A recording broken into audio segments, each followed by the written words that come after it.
My name is Adam Canal, and I am a collaborative composer. Join me in the search for a career in classical music. This is the Making Noise podcast. It's been a while, hasn't it? It's been a long while. I was at least 5 years, if not longer, because I think last time we saw each other probably would have been if I came on campus from Montclair after Iceland, and that would have been 2016, February, March, April. Yeah. So that's five. So at least 5 years. Yeah, I think we graduated at the same time, right? 2015. Yeah. Yeah.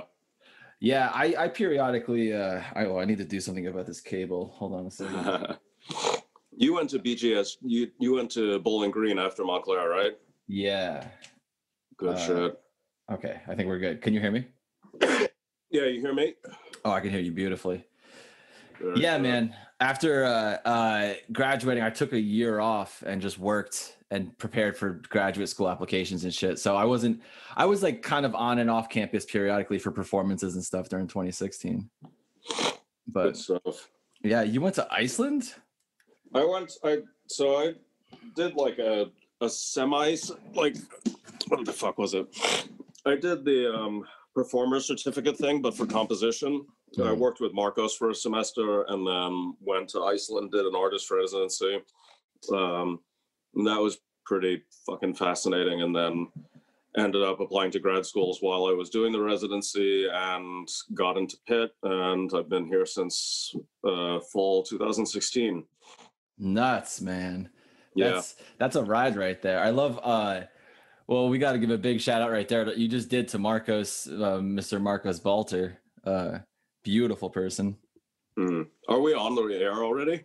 I already started recording it. Cool. And by the way, we can go as long as you want to. You know, like I was mentioning it in our email and our correspondence, but yeah, as long as you want to go. I have some water.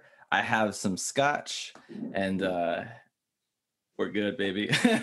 Very good. Cool Yeah, man. shit. But dude, what was Iceland like? Like I've been to Spain and I've been to France for a brief period, you know, just like a couple of weeks. But Yeah, I was in Iceland from December 7th through February 28th. That was really wonderful experience and really life-changing too, because big artist colony, 7.5 hours northeast of Reykjavik. And just living there with for 3 months with a bunch of artists, all different disciplines. And it was really interesting to see what kinds of overlap there was in terms of how people might generate a creative product. Doesn't matter what the medium is. It's just very interesting to see people may actually be starting off like from very similar and simple places like you, or they may be like oceans away. This is my normal asthmatic acid reflux cough, so don't worry, I don't have COVID. Did you take one of those things to like an acid reducer thing for your chest? I did for a long time, and it actually caused other problems. Oh, Jesus. So, yeah, but yeah, back to Iceland. It's challenging though, because especially during the winter when you're that far up, the residency kind of sold itself on being in the middle of the winter darkness for 2 to 3 months. And the first month really was just getting used to waking up at whatever time you woke up, being no sunlight, going through the day with no sunlight, and then the day ending with no sunlight. And I think there was one house of artists where it's like they would get up at 10 in the morning, they'd have breakfast together, they'd work collectively, they'd have lunch at like 5 in the afternoon, and they'd have dinner at 10 at night.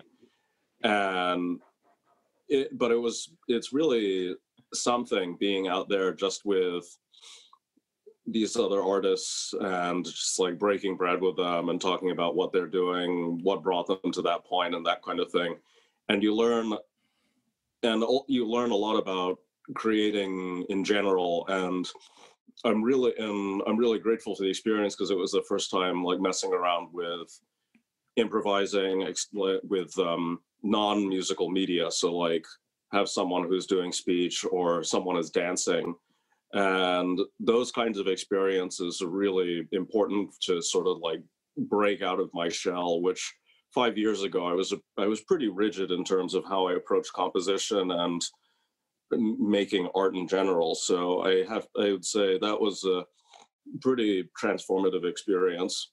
And then of course getting to see the Northern Lights was fun, but for me it was more along the lines of really getting to see getting to experience firsthand what kinds of stuff you can get out of working with people outside of your immediate domain. And yeah, I like to think that it's only the connection's gotten more deeper and interesting over the years. It's of course being the hardest part being like jumping in and allowing yourself the freedom to try these things, and realizing that in the beginning, if you make mistakes or if the product isn't great, learning how to take that as a jumping off point to just keep going and going and going and see what happens. So yeah, that was a really, really fascinating experience. I don't know. I'm just rambling now though. So Dude, well, you are the featured guest today, man. So like, and also just like sitting here getting to talk to you is so exciting. I mean, I had no idea you were in Iceland and had that sort of experience. And I mean, it sounds like you got so much out of it. I'm curious with you said you worked with, was it a dancer and like a speaker or like someone with speech? yeah, so I buddied up with a couple people while I was there. So I had I had one of my first experiences setting a piece of music to somebody's film, and it was a pre-existing piece that ended up just fitting the sort of tenor of the film and the setting and the feeling that he wanted. And so we ended up using an excerpt out of this 14-minute piece of mine, and it was just a shot of a boat leaving the harbor for 10 minutes, and that was the scene. And you have these really quiet, gentle, sort of beautiful Morton Feldman-esque textures going on, and then you have these really complicated beating patterns between the cello, the clarinet, and the bass, and you can sort of almost feel like the water moving, sort of kind of thing, just from, and the way the three elements worked with each other, the picture of the boat, the ensemble, and then this overarching darkness, and it led to a really fascinating product that is just like, whoa, this is a thing. Yeah, and so there was a writer who I hung out with a lot there, and she and I bounced ideas off of each other, and we tried to do some things where she would do spoken word, I would do either something on piano or bassoon, or just asking each other for general feedback on what we were working on was really insightful and really interesting.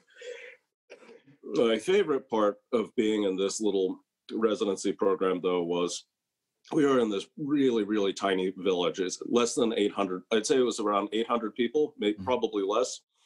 And it was a fishing village. So a lot of the people who worked out at sea would be gone for a month, and then they'd come back for a month.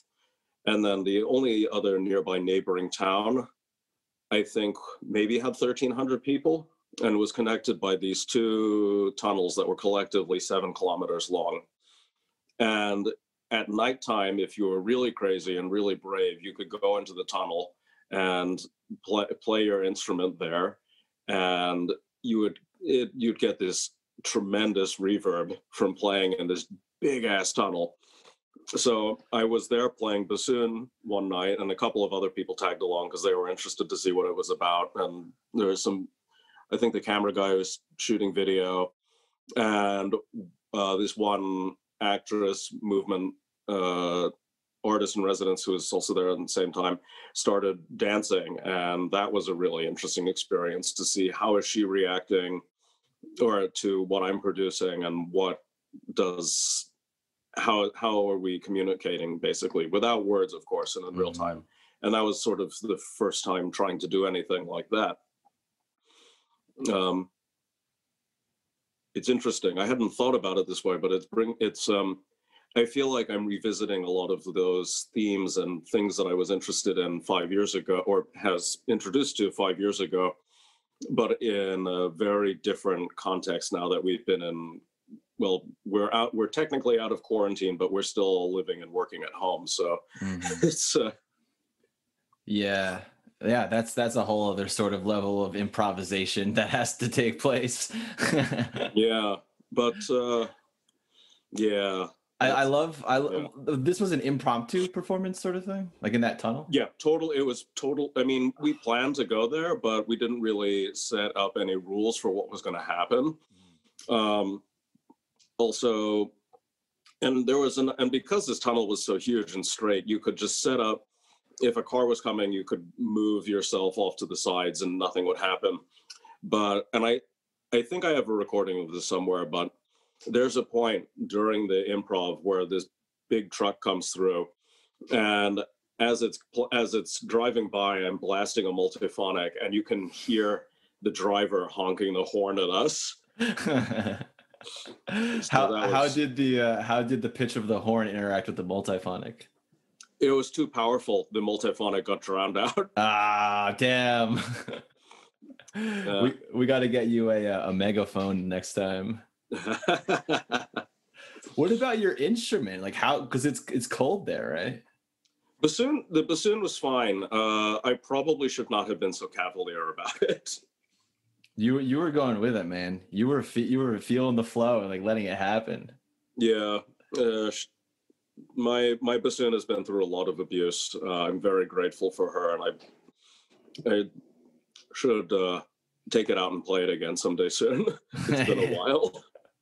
I think that tends to happen, I mean, well, I guess it depends on if like with composers who are also performers, but like, when your main focus is composing, you sort of drop out of playing your instrument after a while, Yeah, I always struggled with that, especially as a bassoonist, because you have the added issue of having to make your own reeds all the time. Yeah. And I like working with my hands, but I never enjoyed working with them enough to fully dedicate the time to making a new reed as often as you do.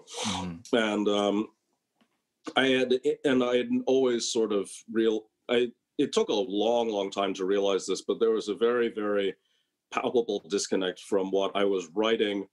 If it was an instrument that I couldn't play, for example, like if I'm writing a piece for clarinet or if I'm writing a piece for piano, instruments that I don't really know how to play, and I'm not working super closely with the performer and I can't send them things every so often, there was a severe disconnect on what the material I was writing and what I thought I was going to hear, and then what the actual result was. And it was extraordinarily frustrating for me. But even though I didn't necessarily like writing for bassoon, I found that I never really had that problem when I was writing a bassoon piece or a saxophone piece, because that was my first instrument. And after starting the program at Pitt and increasingly getting deeper and deeper into the traditional Japanese music, partly as a means of exploring my own Japanese roots and all that, but a lot of it had to do with I need to have my music making actually connected to an actual source of sound that I feel is tangible and immediately responding. And as I started playing more traditional Japanese music and getting more comfortable with it, I actually started experimenting more and more on the shakuhachi, getting back and getting more and more interested in improvisation, because I don't know why or how this ended up happening, but there was something about this connection with shakuhachi that allowed me to sort of start really experimenting with sounds in ways that I felt I was not able to do on bassoon. And I'm not talking about like double tonguing and flutter tonguing and multiphonics and all those things, because you can do them on both instruments. But there was something about the physicality and the way that you play shakuhachi that has gradually been unlocked, that in a way never happened with me on bassoon. I don't really know why. but there's again this element of like the physicality of writing at an instrument and being and like actually going through the entire arc of what you're doing. And so a lot of the past 4 years has been trying to like find a really, really consistent way of being able to produce the sound in like immediately with myself. The worst case scenario being like I have to use a MIDI keyboard or something and then sort of program it out that way. Or I'll write it on shakuhachi and then I'll switch it up to a clarinet part and I'll be like, I have the vaguest idea of what this is going to sound like, but I've realized that this sort of divide of like writing away from an instrument kind of is impossible for me these days. And it's both wonderful and frustrating, but it's definitely been a really interesting process. Yeah, I dude, that's you're resonating. Everything you're saying resonates a lot with me. I mean, the music, I run into the same sort of situations where, you know, writing something that might have like sound-based techniques or something like that, and it's like, or even just using like a multiphonic or, you know, some sort of alternate fingering. It's like, I don't know if this is actually going to work, or how is it actually going to sound what I'm thinking, and then having that disconnect of like, I don't have anyone that I can send it to, or the person who I need to send it to like is unavailable or whatever, you know? Yeah. But what was I gonna say at the end there? What was the last couple things you said there with the shakuhachi? Well, there was, I think the really important part about it was unlocking the physical connection to really making sound and really just going for it. And again, I was talking to a friend of mine in New York who also is a bassoonist and plays shakuhachi, and we think there might be something to do with how it's an inherently really awkward instrument where you're sort of, your hands are like this, your shoulders are kind of in an awkward position, and then you're also at the mercy of the seat strap, which is kind of a bizarre thing. And I mean, it's as well designed as it can be, but there's something really difficult to navigate for me when my body is set up in this position. And I don't quite know what it is, but there's something about being able to rest this way with the shakuhachi. And then if you're doing the traditional way of sitting where your knees are folded over each other, while it's very uncomfortable, you're also very deeply rooted into the floor. And there's something that I find really centering about playing that way. And if you have all holes closed, you'd have some sound going out that way. You also have some going down that way, and the sound will bounce up from the floor and hit you in the face. And that's kind of a nice, warm, fuzzy feeling. But yeah, this ability of really needing to hear all of the sounds that you're making, and which I mean is kind of the thing that you're told from day one. You have to be able to hear what you're producing, otherwise you have no hope. Which in and of itself is not always the case, though, because we have text-based music where it may not be as specific, but I don't want to extemporize too much outside of things that I don't have any experience in, because that would be inappropriate, for lack of a better word. Well, you have your perspective, like your understanding from what you know, as much as what you've experienced, and I don't think that's unfair or inappropriate so much. You have to start somewhere, right? Like, yeah. I like what you said about the shakuhachi kind of bringing out like this other way of thinking about the music you're playing and what you're writing. Did you? I want to understand I got this correct. Did you say when you play it, you sit on your knees with your feet underneath you? Yeah, I'll show you for a quick sec. So yeah. The old school way, you'll be sitting on the floor, and it's a little hard to see, but my knees are bent over like that. That's like I feel like there's some amount of yoga in that, you know. I don't know about yoga, I'm sure there's connections to it. It's I think it has roots in Zen Buddhism. The instrument does, I mean. Mm-hmm. But yeah, even though I've been playing for almost 7 years now, I don't know if I'm comfortable talking about the history of the instrument so much. Well, it's your level subject. is way beyond mine. So anything that you have to say, you'll be educating me. I promise that. And probably a lot of people who would listen to this. I mean, you know. Yeah. So for those of you who have not had experience with the shakuhachi before, I'll just give a real crash course. It's a 5-hole notch-blown Japanese bamboo flute, which originated has roots in China, and I believe it first came to Japan in the 8th century as part of the Gagaku Imperial Court Orchestra, and it was a different instrument. It was shorter. It had one extra tone hole, and was tuned differently. And then the shakuhachis that we know and love today and played and is the most commonly played one, sort of came out, first arrived in Japan allegedly, I believe it was 12th century, and would develop over the next 800 years or so and become the flute that we know and love today. I don't want to get too much into it because I am blanking on a lot of the specific details, and do not want to do any disservice to the instrument. I will say though that it's believed that some of the earliest shakuhachi playing was used as a basis for a spiritual practice where you would create your own flute. You would breathe in, you would exhale over the top of the flute where the blowing edge is, and you would produce a sound, and you would repeat this cycle over and over again until you hit a state of enlightenment.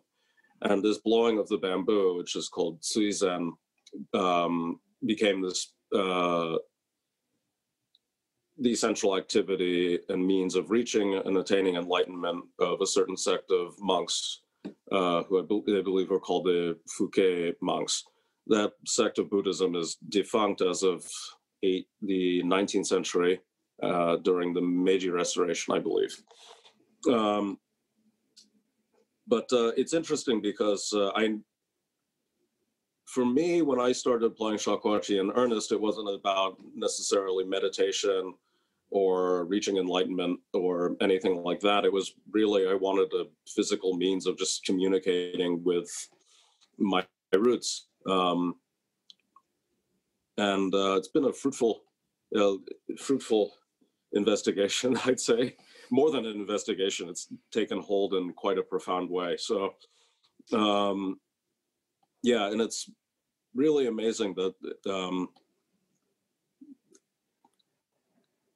let's from here to for 1 second. We'll take it out. Maybe, I don't know. You know that moment when you're speaking, and then you thought you had a train of thought, and then it turns to word soup, and you're lost.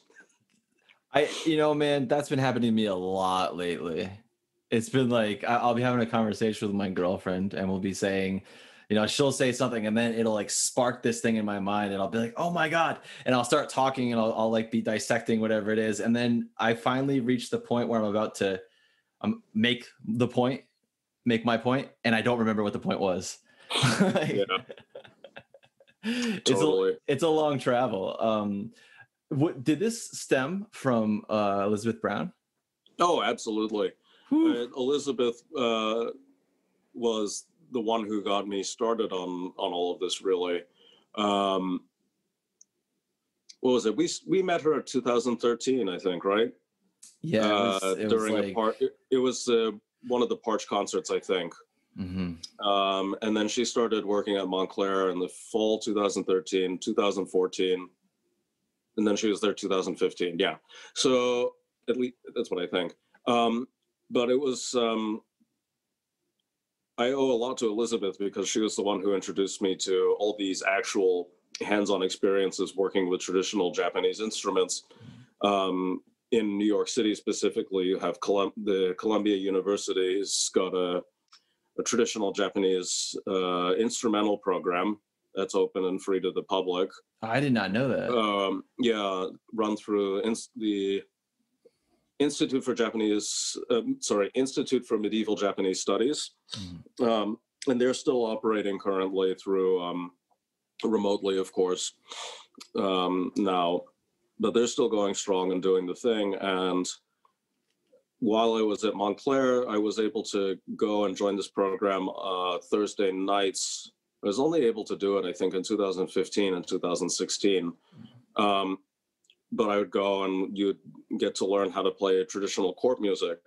And at that time, I was doing mostly reeds. So I started playing this double reed instrument called hichiriki, which is a very powerful double reed pipe instrument. It's about this long, I think.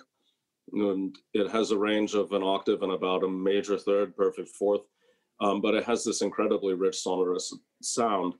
And the court music is really beautiful and fascinating, and has this sound that I can only really describe as vertical, like walking through a forest, and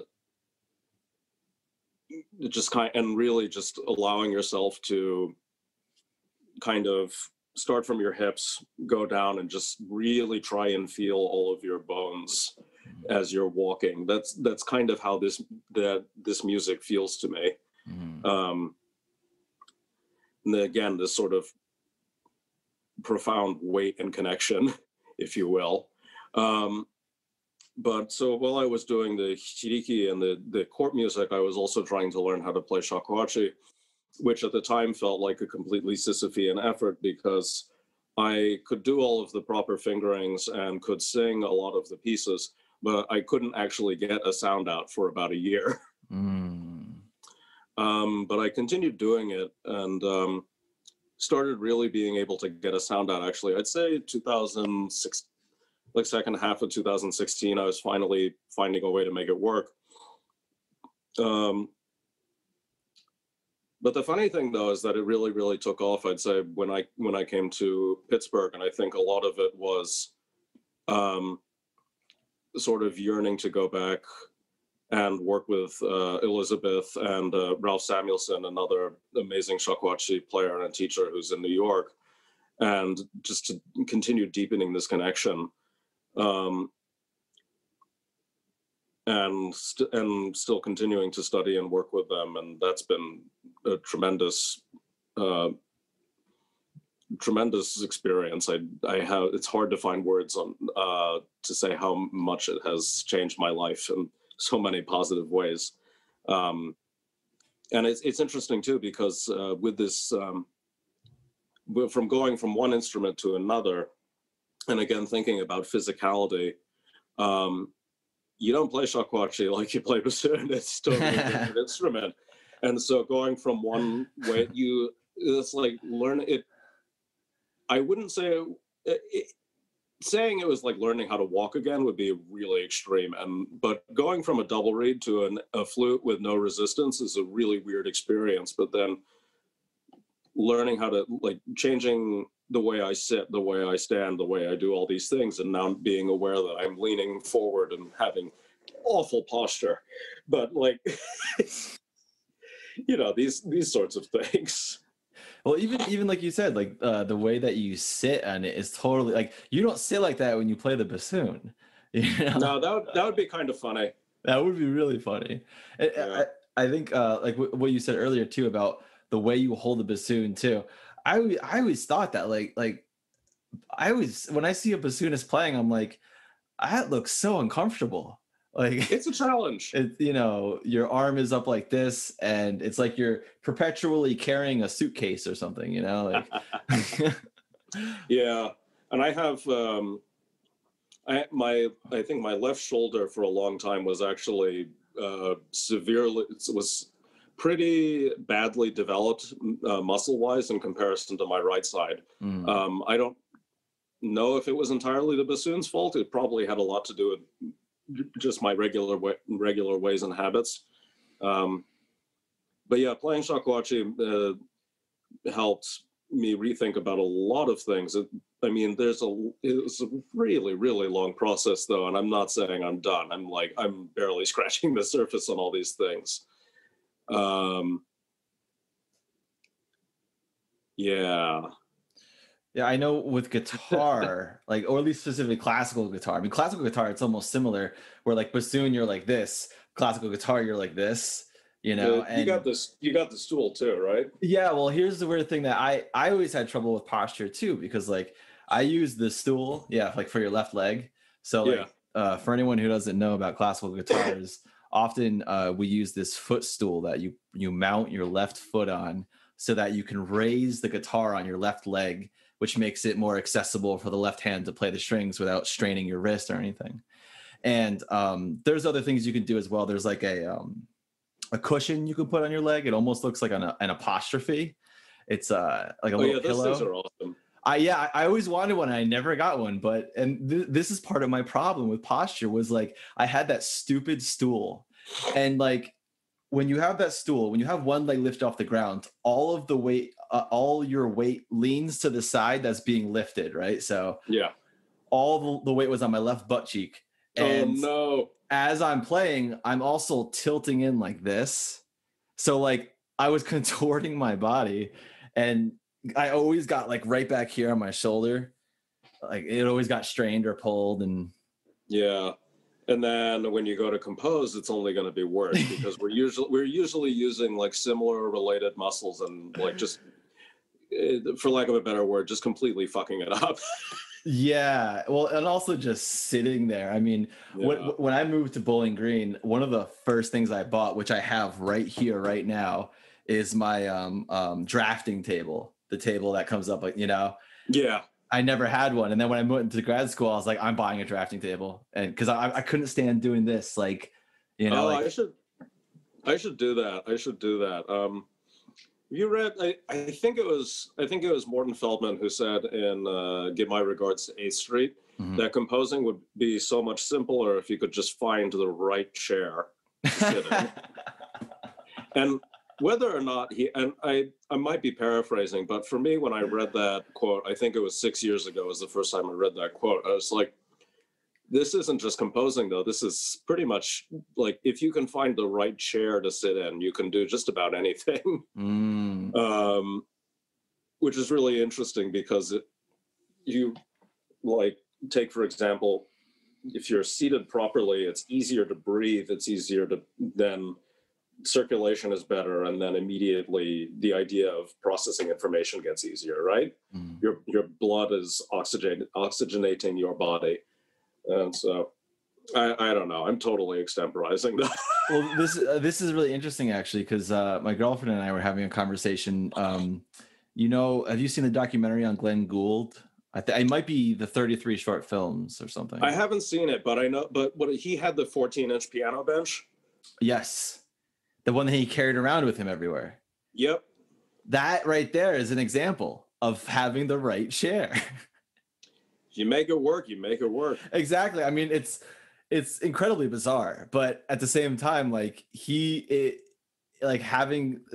makes so much sense. Like he has to play at a different piano wherever he goes. If he's at like, you know, some venue in Europe or something, if he has his chair though, that's the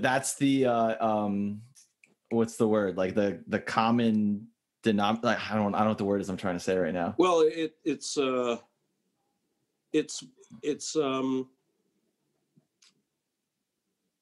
allows you to properly do the things that you need to do. It's I don't know if common denominator is the term that I'd use. And I've stopped thinking about it as bizarre because everybody has their quirks or their thing that really enables them to do what it is that they want to do. And it's funny. I occasionally just, you sit there and you think about how you're sitting. Are you okay? And all those things. It's like, if you can start from good posture or something like that, that's fabulous. I know that you're gonna post this later, and then I'm gonna watch it, and I'm gonna hear myself talking about posture, and I'm gonna be like, okay, what am I? Oh shit. Yeah, here I am, like shifting in my chair, like, all right, let me find the proper alignment. As you hear in voice lessons often. Yeah. Yeah. I should take voice lessons. That'd be fun. I took a semester when I was in county college, and it was immensely like the things it did to my voice was amazing. I feel like with the voice is probably one of the instruments that who the teacher is and how they teach really matters a lot. Well, I think for vocal music and vocal or having limited experience and taking lessons and whatever, but you are literally the resonating cavity for sound. Mm-hmm. It doesn't get much, and like that's a pretty intimate way of making music. And for a long time, I was afraid of writing for vocal music because I was afraid of engaging with text, because that sort of embodiment and recreation, that intimacy, was really scary for me for a very long time. And like I wonder if I had if I had done more vocal stuff, not even to say to become a vocalist, just like engage with it more, like how different would my development in arts be? Because for a long time I kind of guarded myself against it. And I think I kind of came at it from the backwards way, because like if we're talking about me doing shakuhachi, nowadays I do a lot of singing while playing, humming while playing, screaming while playing, aggressive breathing, and all those sorts of things. I never felt comfortable doing any of that on bassoon. Again, not really sure why. But there was a period of time on shakuhachi where my left hand was really messed up. And it was difficult and sometimes painful to play. So instead of actually picking up the instrument and playing, I would just sing all of the melodies. And also just a really good way to practice if you're like, I don't know, at the airport or on the bus or whatever. And if you don't get sick in those modes of transportation, you can go and hop in the shed, grab a pencil, and do what you got to do. But it's interesting though for me, because with bassoon, that vocal, I was never able to actually use my voice while practicing bassoon music. With shakuhachi, it became easier. And I mentioned gagaku earlier before, which is the court music. In the way back when the old school way of learning it is you would learn how to sing all of the music first and memorize it. And then after you've memorized all of the music, you're then allowed to learn physically get your hands on one of the woodwind instruments. And then after you've learned how to do all of that, you then learn how to play the string instruments. And by the time you've mastered the string instruments, you then are playing the percussion. And those are the guys who know the pieces inside and out, and they're running the ensemble and rehearsals basically. Yeah, I think that's the progression. It's been a really long time. I've only just re-entered the gagaku circuit since they've gone remotely, and that's been really amazing experience to reconnect with everyone and learn how to. This time around, I'm playing a transverse flute called Buteki, or learning how to play it, I should say. Yeah, go ahead. How old are people when they typically start doing gagaku? It's different now. I think there's a apprenticeship program that high school students and like college undergraduates can do. There are also community. I think there are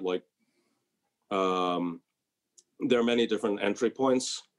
I remember when I did the Gagaku Mentor Protege program in Tokyo in summer 2016, I think there were a couple of guys probably in their 40s or 50s who did it as a hobby.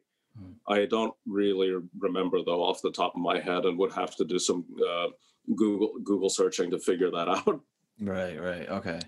But everyone has to start from the voice and then work outward to instruments. Yeah, and for me, I've been thinking a lot about that lately. Going back to that thing that I was telling you about with this, you have to hear what you're writing.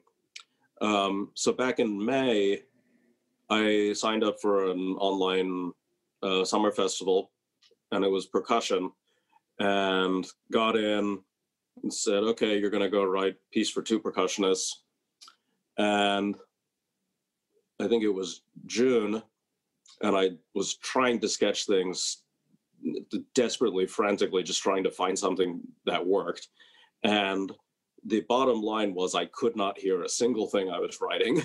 And I was completely devastated, on top of the depression from being at home and watching the news every day and just like, oh God, what the hell do we do? And I had this I got to have a lesson with one of the guest clinicians. And I remembered this experience that I had when I was in Japan, doing research and learning about traditional music, where this no performer, no is a type of traditional Japanese theater, kind of nudged, and was like, all of you Western musicians are so concerned about looking at each other and giving you these big cues. We coordinate everything with our breaths, and we're listening really, really, really carefully, and this sort of embodiment of it all. And then at the end of that conversation came the one of the most interesting things I've ever heard, which was, if you as a Western musician had to rely so much on cueing, and then you were asked to write a piece for a blind person who couldn't see what you're doing, how would you work with that person? How would you write with that person? And when you start thinking about limitations of that caliber, you really start rethinking what it is that you're doing. So the next step for me was, okay, let's pretend that the excitedness, the ability to see music, was not an essential point. And I started experimenting with just recording materials and then trying to imitate the sounds in real time. None of this ended up getting written down. And what I ended up with instead was producing these audio scores, wherein I send a recording to a performer and I ask them to create as much of it as they can in real time. And then in some cases, they're very heavily layered. And so I'll break it up into like 4 or 5 parts. And so listen to the individual part, try to recreate as many of the sounds in real time, and record yourself doing it.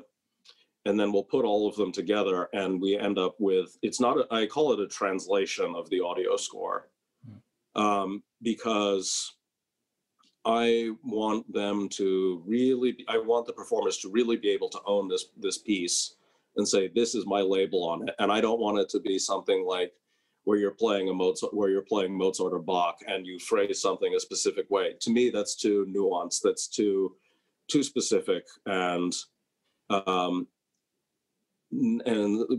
really want to allow these performers to sort of express themselves and use these as templates to recreate the sound in a way that they can have a lot more fun with it. So for me, the percussion piece was a perfect example to do this, because I could just make a series of sounds and I say, I want you to recreate this sound, and I want you to see if you can do something better than what I've done here. And it also goes back to that sort of age-old argument. It's like, how can for example, how can I as a pianist or as a horn player tell a string player to do something? Whereas like my instrument, like if you're a pianist, the piano, unless you're using fishing wire on the inside of it, doesn't sustain. Even using the sustain pedal, it's not a sustain. But so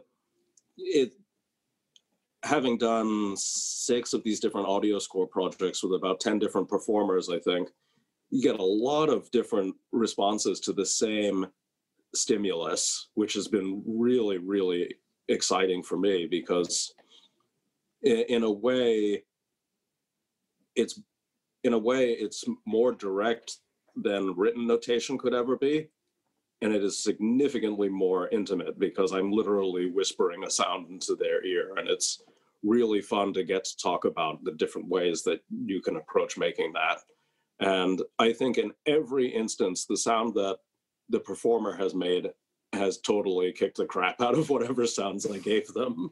And it's just been so, and so as terrible as the last 8 months have been, this sort of realization has been really life-saving for me as a composer. Yeah, so that is that.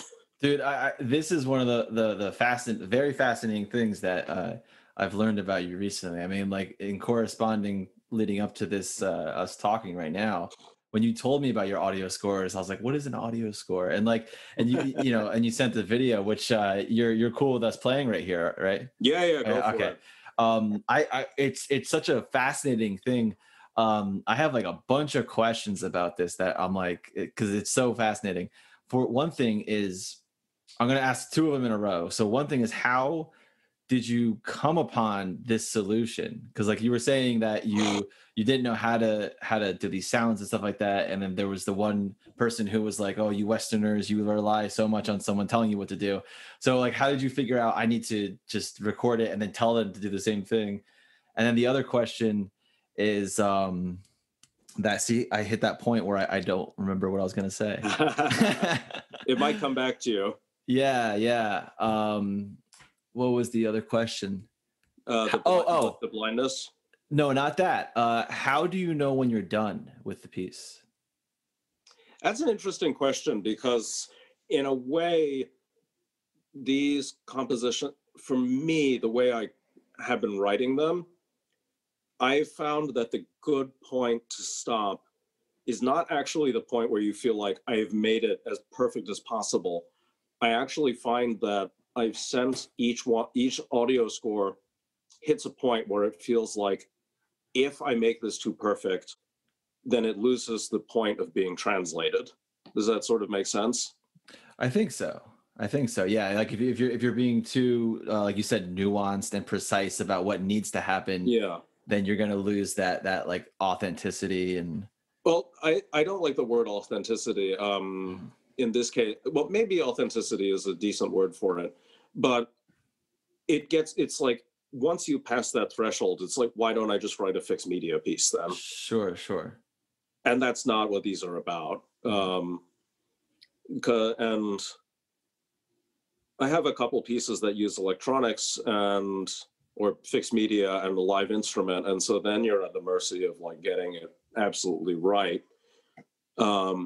And at work, and like it can be fun and it can work, and there are many successful pieces that do that. But there's also sort of this inability to breathe that comes out of those kinds of compositions, like getting down to the half second. And again, you can do a lot of amazing stuff with it, but unless you know the tape track intimately, it's very hard to give it that same organic feeling. Which is interesting because at the worst points, I do sometimes worry though that this kind of a project could be like, it has to be exactly the right sound and this and this and this and this and this. And no, I want this to be like going through a jungle gym. And it's more about what can you do in a given take rather than this sort of perfect recreation of what you see on, say, like, this is not meant to be a judgment, but like, say, for example, Fernie Ho or Richard Barrett, information, there's a lot of information to sort through. And part of this conversation that I have with myself about this is that kind of notation the most effective way to get this kind of a soundscape? And again, yeah, I just want the performers to have fun with it, like being in it, like playing in the dirt and the sand. And also, one of the other ways I know the material works is I will actually play everything in these audio tracks. So in the case of Clepsydra, which is the second one, I set up a series of parameters, which was I would play 6 different tracks.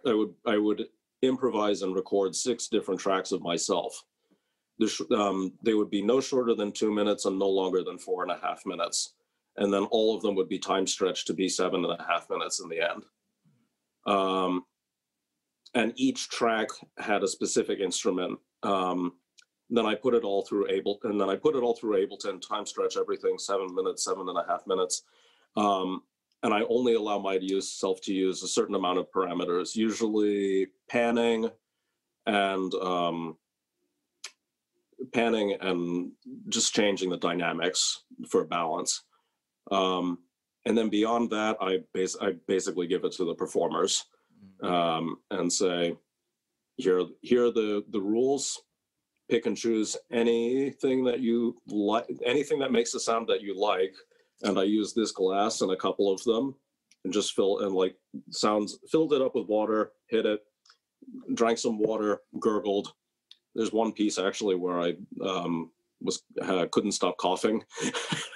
And that piece was originally a 20-minute take that got scrunched into a 6-minute piece, and then 4 different layers, and that was fun. But yeah, it was this sort of moment of realization came during the percussion workshop when I was talking with one of the guest clinicians, and they said, yeah, why, if you can't hear this, if you are doing what you're doing, like writing down these things with Super Bowl mallets on bass drum mallets, and you can't hear the sound, why are you even trying to work with a material you can't control, you don't know how to control, or you can't hear? And I said, just start making noise, record it, and see what happens. And I was like, holy shit, I'm just gonna make, yeah, it's like, okay, just hop in the sandbox, make sound. And then, but I found that the more interesting thing was not writing anything down and going to the percussionists and saying, we have this amount of time, here's the sound, how would you make that sound? And what would you do to make that sound? And like I said, every sound that they came up with was so much more fun. Well, that's the thing that's so great about that is you're actually writing it to that performer, and so that like that guarantees that they'll be able to deliver on what you're writing, as opposed to being like, oh, how do I play this 6th tone, like the fingering is whatever, I can't get it, like, you know. Yeah. And like I said, it's just really fun to learn about a performer in that sort of way. I do fantasize about sort of taking this project another step further, which would be getting like a bunch of maybe like 5 or 6 really dedicated high school students to, like, you could take one of the simpler audio score projects. A lot of them are really complicated, but I've been trying to think of ways to make one that could be broken down and dissected, and like you make it into a communal project of how do we take a single audio score and then break it down amongst 6 people. Like, because if you make music this way, you can really challenge this idea of instrumentation or like ensemble, or you could do it with 12 people and it could be the same piece. And I'd be really interested to see what kinds of solutions they come up with, because again, I think it's more interesting when you give the performers this kind of wiggle room to mess around and see what they can do with it. Similarly, they can choose to only fill in like 2/3 of the piece, and then they can pre-record all that material, turn it into a fixed media track, then play the fixed media track in a live concert setting, and then have 4 of them do like a live performance, semi-improvisational, using the fixed media as a template to create music. So I want these to be like living, breathing objects, something that's, I feel, is very difficult to do with written notation, at least right now. Ask me in 10 years, I have no idea what I'm going to say about it. Yeah. Well, I mean, there's a lot of like, it makes me think of Cage, you know, But not only just like his philosophy, but I've read several interviews with him where the interviewer asks him what the definition of music is, and his definition is never the same. So it's like, yeah, in 10 years, I have no doubt that you'll be like, I'm doing this now. I got something totally new going on with kazoos and like, dripping paint. I don't know. I'm a big fan of the dripping paint sound. Oh, that's a beautiful one right there. Is that something that you've worked with? Yeah. So I sent you the piece that got played by Andrea and Jay from Hypercube, right? You did. I haven't watched it yet. So that audio score is two different tracks. Sorry. That piece is called How Things Are Unmade. There are four parts to that audio score. Two of them are the sounds of me painting. And those are the 20-minute things that I talked about. And it's me using a palette knife, painting really aggressively for 20 minutes and drinking tea. And I cough in the audio. I cough, I snort, and I burped in that take, I think. A little bit of everything. Yeah, and then crushed it to a 6-minute piece. And the other instruments that were used in it were singing bowls. And those I allowed myself a lot more freedom in terms of what to do with the like panning, and in this piece I introduced pitch shifting as an option too. So there's the sounds of me painting. I think over the course of 4 minutes dip 4 octaves. I don't remember how it's because a lot of the content is inharmonic. It's difficult to say, but it's also been about a month since I last listened to it. Right. But that was a really fun project too, because it like, how do you then use like piano, accordion, and then the guitar sounds, and that was a really fun process too. And hoping to do more things like that where I can introduce like the sounds of painting into music directly, but it's messy and I don't have a water resistant microphone yet. Oh man, maybe you could just like plastic wrap it, throw a Ziploc bag over it, and like turn the gain way the hell up. Exactly. Yeah. There's ways around it. That even adds a whole other level of like sound. Like, I don't even know. It intensifies it in different ways that is unplanned. I don't want to forget about your audio score. I want to make sure we get that. But before I do, I want to make sure also that you can hear it as well. I'm going to go into the settings because I don't know if I have this set up where I know there's a way you can do it. Do you know how to set up Zoom so that you can hear the audio that I'm playing? Not 100% sure. I mean, you're going to play Clepsydra, right? Yeah. Yeah, I actually wouldn't, if the sound is not on, it's okay, because there's also the added choreography of the piece wherein a colleague of mine here at Pitt, Chris Staley, improvised movement according to what he was hearing. And then I put together a video where it's 2 of him dancing on top of each other, basically. Yeah, that's exactly what the video was. That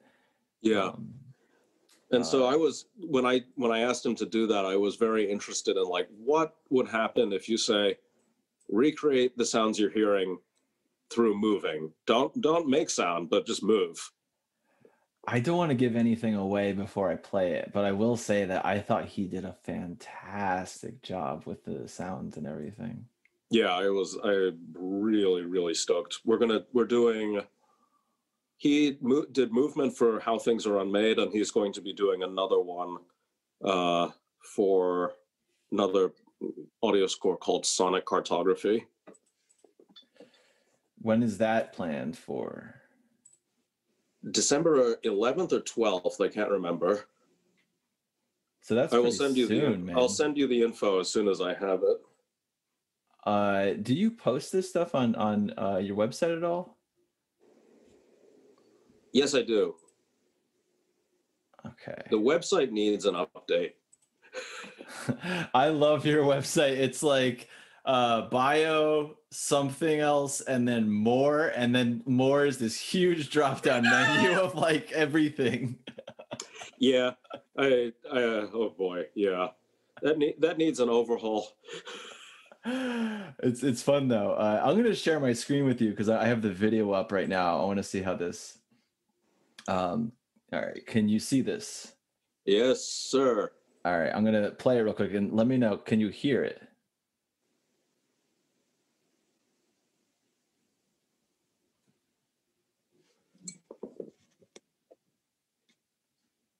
I don't think I can hear it. Yeah, I should hear something and I don't. Yeah, I imagine it has to do with the fact that my microphone is let's see here.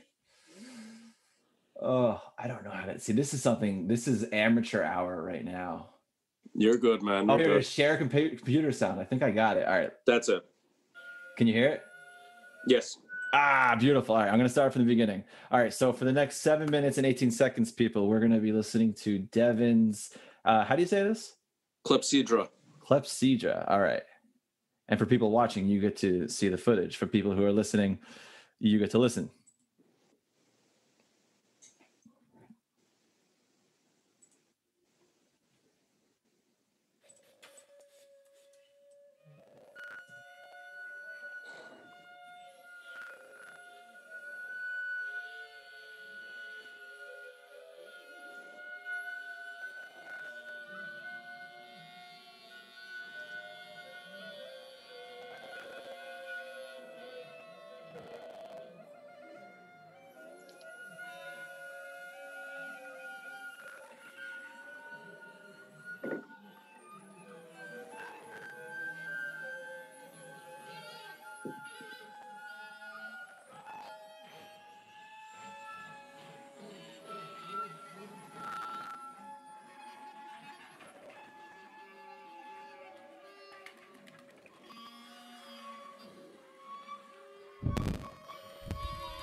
Ooh, damn. This is my second time listening to that. I'm gonna stop with the sound, make sure it's all right. I think I did it. Stop sharing my screen. I don't know if you can still hear. Wait, I'm gonna play this real quick just so I want to see if. Yep. Can you hear that at all or no? Nope, can't hear it. All right, good. I just wanted to make sure that we're still recording too. Yep, you're not going to hear any weird sounds coming from me. Dude, I see you have a beer right there. I have scotch right here. We need to do a cheers. Yeah. I'm gonna pour real quick. Yeah, please. And we'll talk about this, man. That's whew. I am feeling the performers are Sarah Alistaranka, who is the flutist for a Pittsburgh-based new music consortium called Cameraton. And again, on movement was Christopher J. Staley, who's a PhD candidate in theater arts department here at Pitt. And tonight we are drinking triple Carmelite Belgian ale. And you got, what did you say you had, Johnny? Johnny Walker Red. Nice and simple. Cheers, my man. Cheers to you, sir. And thank you again for inviting me on the show. My pleasure. Glad you could be here. Skål. Oh, not bad. I haven't had beer in a while. I would love to have some beer right now. Don't do it. Your belly will let everyone know you've been drinking it. Well, I think yesterday was there was plenty in my belly, so I'm glad to hear it. It is the day of like ultimate vice and butter, right? Oh my God. We had some ham that we just like based with all kinds of crap. And we made, my girlfriend and I made like pumpkin pie, and we had this sweet potato with like the marshmallows broiled on top. And oh yeah, you did it right. We went deep, man. We went deep. Wait, I need to fix something real quick. This is looking funny. Is this right? All right, go away. Why is it? Am I still screen sharing with you? I don't think so. I don't think I am either. For some reason, the bottom bar won't go away. Let's try this again. All right. One of the things that I love about that piece and the video, the performance with it, is you said his name's Chris, right? Yes. Chris, his movements, I think, work completely contrary to what I would expect someone to move in the regards to the amount of activity within the piece. And I mean, that's coming from a place where I'm like, oh, that was fantastic. His movements are so slow, and it's like almost like he's like, it's like a self-reflective thing in a way, you know? Oh yeah, and I really loved the approach to space, and the circular nature of it was one of my favorite things about it. And clepsydra is, I think it's the oldest form of, or one of the oldest forms of telling time. It's a water clock. So as water leaves, I think that's how you're able to trace how time is passing, something along those lines. But it's really, a piece like that was really interesting because in a certain extent, we were working in our own sort of clocks and on our own time and own environments, very much in a vacuum, actually. So the way this piece came about was I actually had hoped that someone else would end up playing this piece, but then I got approached by Sarah, and she said, I can play this old piece of yours, but wondering if you wanted to collaborate on something new. And I said, as a matter of fact, I have this.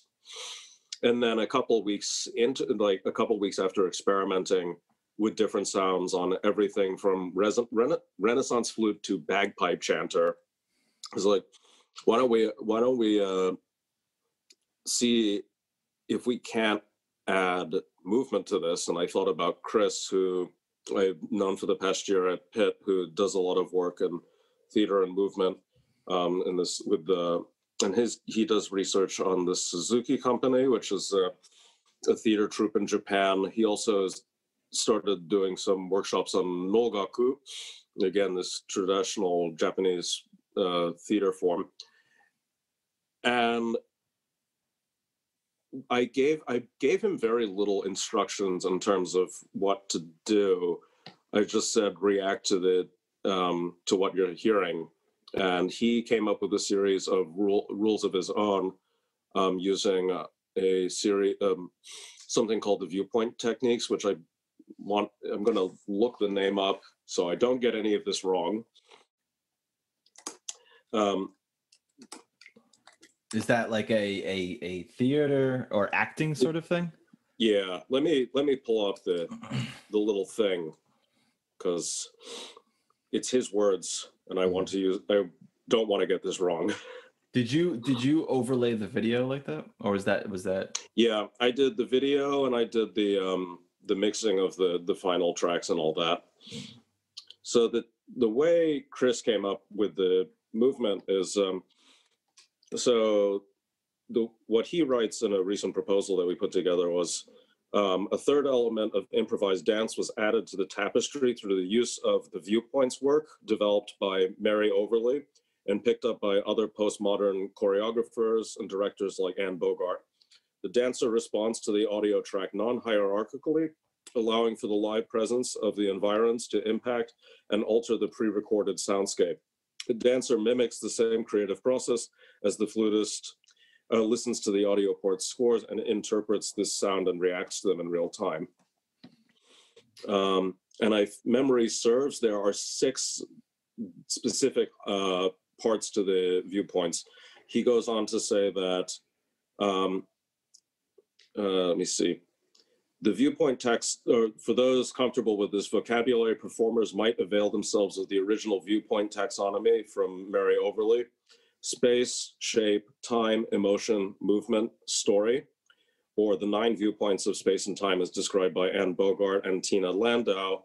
And those are spatial relationship, architecture, shape, kinesthetic response, tempo, duration, gesture, floor pattern topography, and repetition.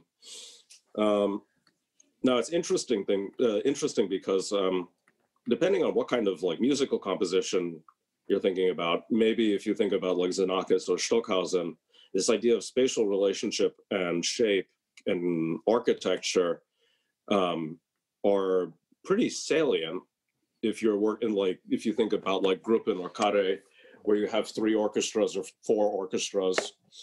And so there's something very, for me, when he was describing this process to me, there was something about it that felt very natural, and I kind of wish I could think of a better word, but it's very musical in a certain sense. Mm-hmm. And the two sort of jive very well together. But also, it was interesting or one of the things that I like about these particular 2 tracks, he sent 6 videos originally for Clepsydra, but those 2 in particular, when put together, I think really sort of brought forward the claustrophobia that all of us have been feeling and the sort of tension, which, as you're saying, is kind of in direct opposition to the sonic element, which is this really high-paced, frenetic barrier of noise, which I kind of mixed in a way that was meant to be very forward and non-apologetic, if you will. There was a point as it got louder and louder where I'm wearing my headphones and I'm like, I think this is okay. And then all of a sudden it got like flutter tongue and everything. I was like, I gotta turn it down a notch. But I liked hearing about the explanation, the 6 different aspects and the 9 different aspects, because it's the same thing with composing. I mean, like you talk about like duration, timbre, articulation, momentum, continuity, variation, like all these things, you know, and then the spatiality of it. And I always think about that one. Gruppen is a good example. I think about that one Xenakis orchestra piece. I can't remember what it's called, but the conductor is in the middle, and then the ensemble is within the audience surrounding the conductor 360. Yeah. I know which piece. I think I know which piece you're talking about. I can't remember what it's called. I think there's a video of Matthias Pincher conducting Yes. it. Yes. Was it like one of those big festivals, like Donaueschingen or something? Yeah. Pretty incredible stuff. Yeah, it's so it's always interesting to have that immersive experience. It's always like really exciting to be a part of that. Yeah. And that's something that you definitely get watching your piece. I mean, even that little flame, like the burning campfire in there, like I love it. It's just so interesting having like the foreground, or there's like two Chris's. There's the foreground Chris and then the background Chris, and then within that there's just like this flickering campfire, amongst this like chaotic, like you said, frenetic sort of like I don't know, like especially during the high moments with the flute going up high, and yeah, it was an interesting like juxtaposition that I thought worked really nicely. Yeah. And for me, it also, again, like I said, there's sort of this claustrophobia that really came across. And even, I don't think it was intentional, but when I overlapped the two different videos, nothing lined up. And I think that was because the camera might have moved like an inch or two. And so you end up with this really blurry and complicated image. And then when I think about how this piece was sort of put together, and that Chris and Sarah weren't talking to each other directly, and there was like me in the middle calling the shots, who'd then previously written everything, there's something that felt really strangely analogous, and I might be ascribing to the political, or the way things felt politically. It's like we get our news from only specific sources, and we work within our collective echo chambers.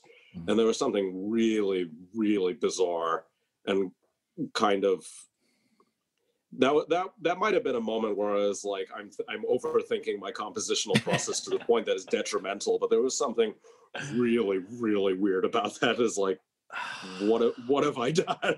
Oh man. Well, you're not at fault, man. Don't like you did nothing wrong. You orchestrated this awesome project that like they both had total freedom to do what they wanted. But I do have to say that I've had that similar sort of reflection with like things that are happening, even whether it's political or not, or even just personally in my life, and then seeing it reflected in how I interact with like the music I'm writing, or the relationship I have with the performers I'm working with, or whatever. And it's often alarming, like, oh shit, But it's funny, you mentioned earlier, it's like, how do you know, maybe not that the piece is finished, but it's on the right track? And it's like, that's definitely one of the ways I know a piece is going in the right direction. Like for the past 7 years, I'd say that's very much the case. Where if something feels right, it's gonna stick. It maybe not feel right, but there's something about it that's gonna stick out in a way. It's gonna make you really take a second to give a good hard look at it. And I remembered Dean Drummond once was talking about why we bother with theoretical analysis. And I think it's these sort of moments where you're like, there are a couple things that are lining up here that are making this moment or this particular thing stick out. And there may or may not be an actual reason to why it's working. And if there is, okay, that's great. But it's that initial need to look into it closer and be like, wait, what? Yeah, sort of going to a different level there. Yeah. I mean, I have these, I like to think of sound in relation to picture and moving images and things like that. So like an early example was when I was working on a bass clarinet concerto for a friend of mine for my senior recital at Montclair. And I knew there were a couple of sounds that I really wanted to be the highlight of the piece. And it was the sounds of tubular bells being dipped into water while the strings were playing these really low glissandi drones, and you have this sort of wash of very, very flexible pitch centers. And I never wrote it down, but I kept the sound in my head off and on for 6 months. And then it's like, yeah, there's a reason why this stayed and everything else got thrown out. It's so funny to hear you bring that up because one thing, I was at that performance when Gleb did the concerto. That was fun. And I remember you experimenting with the pipes. I was sitting in the lounge right outside of Leschwitz, right on the second floor, and that's right. You were there. I heard like this like, like I could hear there was water involved. I didn't know what was going on, and I look up, and you were up on like the third floor balcony next to the orchestra's rehearsal room with like a tub of water or something, I think, and like you were doing the thing, and I was like, "What is going on, man?"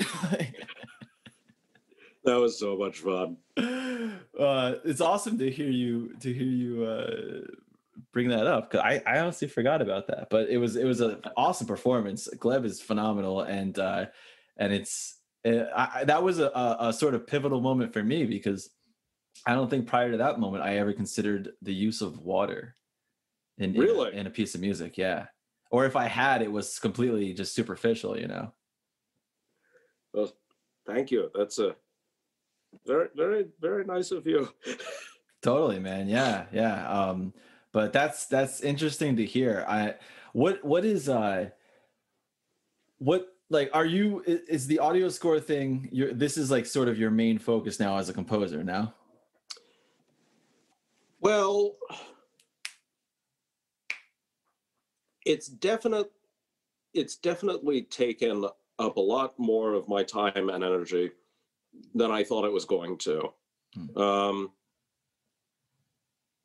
It's definitely an extremely powerful means of collaborating.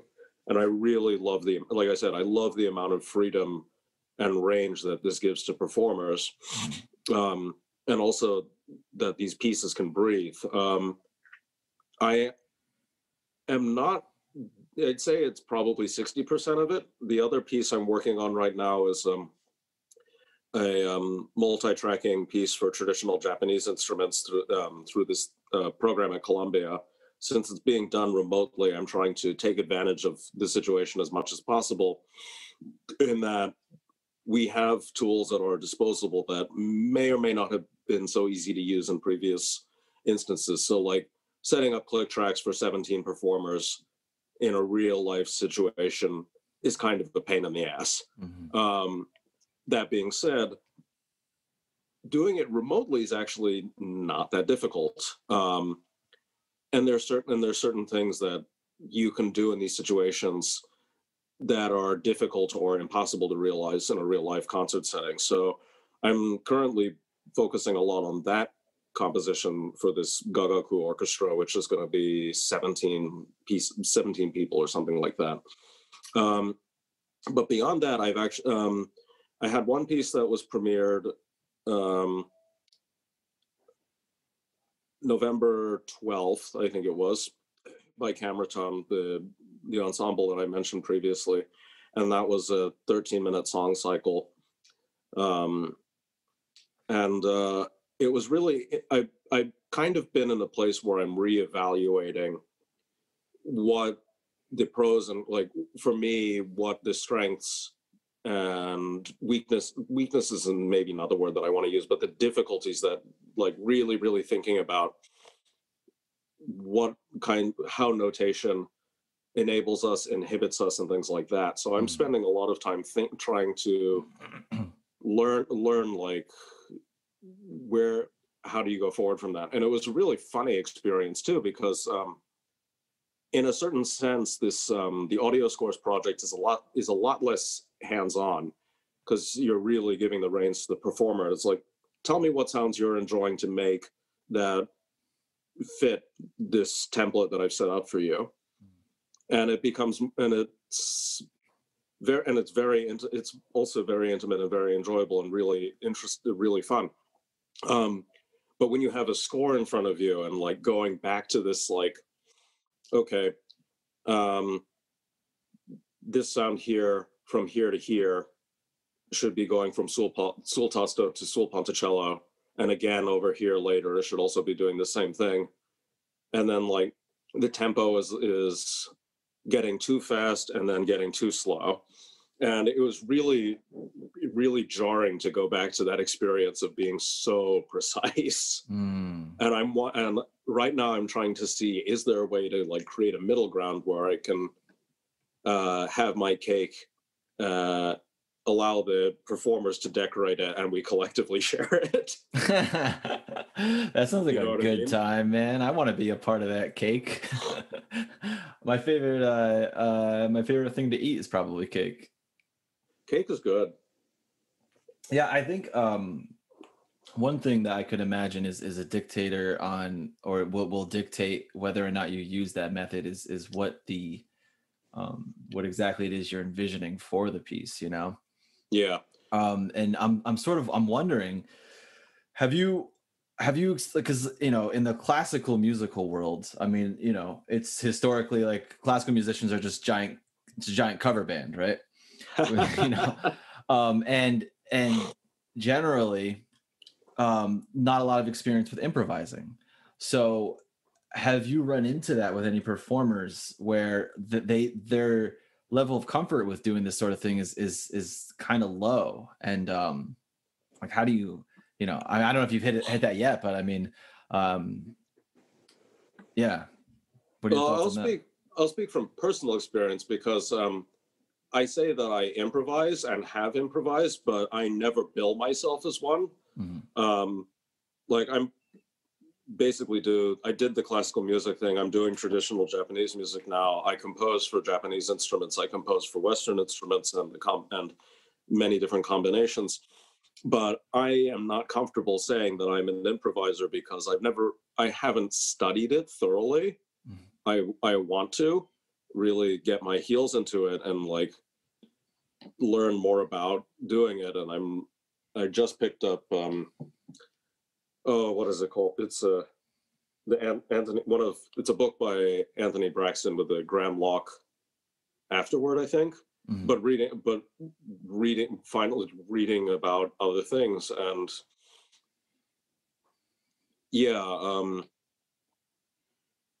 at least from my point of view, I'm not comfortable saying that I'm an improviser. I've done it, but I don't feel that I know enough to say that it's something that I actually do. But it really comes down to a point of like doing it enough, getting used to it. I don't know if getting familiar with the syntax or vocabulary of it, of a language, as some people might say, I don't know how important that is. And I think this might, then again, I'm going out of my comfort zone just by mentioning, but like I can't play charts. I can't read chord changes or anything like that. I don't know how to do that. Never been very good. I wasn't good at it when I played on saxophone, but admittedly, I was only playing saxophone for 3 years at that time. I didn't even know you played saxophone. My very first instrument was alto saxophone. Then I went to tenor saxophone, and then what was it? So you started the single reed life. I was a single reader, and then in 5th grade, my band teacher pointed at me one day, and I think I was wearing a shirt with an Adidas logo on it. And I remember her saying one day she had pointed at that Adidas logo, and she said, "You're not a saxophone player, you're a bassoon player." And I remember thinking to myself in that moment, what the fuck is a bassoon? But then in 7th grade, I started playing bassoon, and I was pretty into it for all of high school. And I liked being the weird kid. There's no ifs, ands, or buts about it. It's like I like making the weird sounds, the honky sounds, and the early love was like Stravinsky. And the pieces that made me want to become a composer were Pierrot Lunaire and what's the other one? Black Angels, the George Crumb String Quartet. Those were the two pieces that made me want to compose when I was like 13 and then, I don't know, 17. There's some powerful Um, pieces, man. oh yeah, you know me. I only like the light stuff. Just some Sonny and Cher. Nothing Oh too yeah, crazy. yeah. Give me all those bright tone rows. Make sure they come with a mandolin solo, right? Oh my God. Yeah, You saw that video, right? yeah, yeah. Some that old atonal music. It's awesome. That's so all right. So you're playing bassoon in high school Yeah, and where and then Montclair. yeah. You And I start got lucky because I think Harry Searing. I think he's still teaching bassoon there. Mhm. He wanted me to like get my sound in order and like work on a couple of technical things so I could be like a level-headed bassoonist instead of like just a lunatic. But he also knew that I wanted to go out and like learn how to play barrio and circular breathe and write a piece that had multiphonics for 20 minutes straight and things like that. And he was very encouraging. Um, but there was also a part of me that I can only say this now in hindsight that there were certain things on that instrument that I plateaued on sooner than I realized. Um, now that I think about it, I wonder if I'm going to hit a point on shakuhachi and just be like, okay, I should stop playing and stop doing this. But I don't know, man. What plateau? What For bassoon playing, it was the double tonguing and like putting in all the out, and there was a certain element of like also orchestra, like for bassoon, I felt like at the time there was only a few limited numbers of ways to do it. And so I really felt shoehorned by like, you have to learn all the excerpts. You have to be able to play mm, last movement, Beethoven 4 from memory at tempo with the double tonguing, or Ravel left hand concerto, third movement. And they're phenomenal excerpts and whatever, but I don't know if I knew it then. I think now I'm just too much of a square peg to have wanted to fit into those roles to begin with. But yeah, in the nicest way possible, I didn't want to. I think even then, I didn't want to be part of the so-called cover band, as you described it. mm. Um, I have, yeah, that's the nice version of it. I have a more pointed analogy, but I don't think I should say it out here. You could say whatever you're feeling, man. Whatever you want to let go or keep inside, it's fine by me. I'm not. Nah, you're good. I have to ask two quick questions. Totally. What is your favorite kind of cake? Because I don't want to forget to ask that. And were you always a guitarist? Yeah, cake. Oh my God. I mean, chocolate. I love chocolate, man. But okay, can we agree white chocolate is not chocolate? oh, totally. Okay. I was very concerned for a second. I like really rich chocolate. So give me like Death by Chocolate or chocolate mousse. I'm not a fan of German chocolate cake. Okay. Or is it just called German cake? I don't know what it like. It's the. I'm not sure. Yeah, I don't even know what the hell it is, honestly. But whenever I have it, I'm always excited because it's chocolate, and then when I eat it, I'm like, it's not the chocolate I want. These are not the chocolates you are searching for. Yeah, but I like rich chocolate. I like that like the bitterness that a lot of people don't like. I'm into that. Oh, so you're like me, 75, like 70 to 85% chocolate is totally edible. You got it. And best enjoyed with a really rich scotch.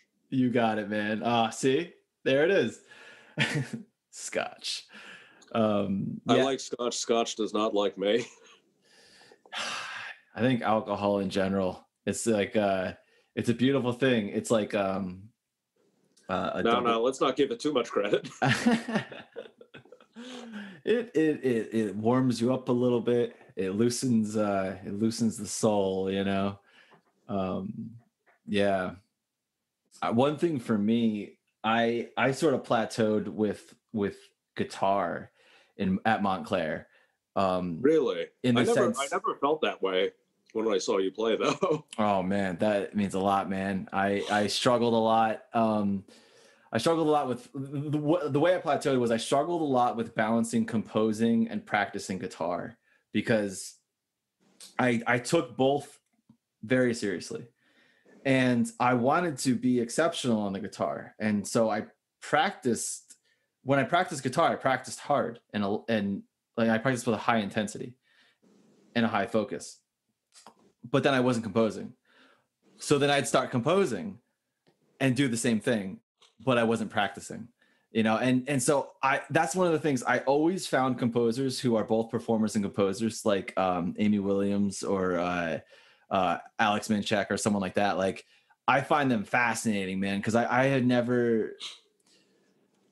I think I'm competent enough on the guitar that I can fill in for someone somewhere. I've done it before, like I filled in for like opera gigs or whatever. But yeah, so at Montclair, actually it was like I think our last year, I decided I was like, I have to commit to composing. Like I'm still gonna play my instrument and finish my undergrad, whatever. But if I want to be a good composer, I can't play guitar as seriously as I've been.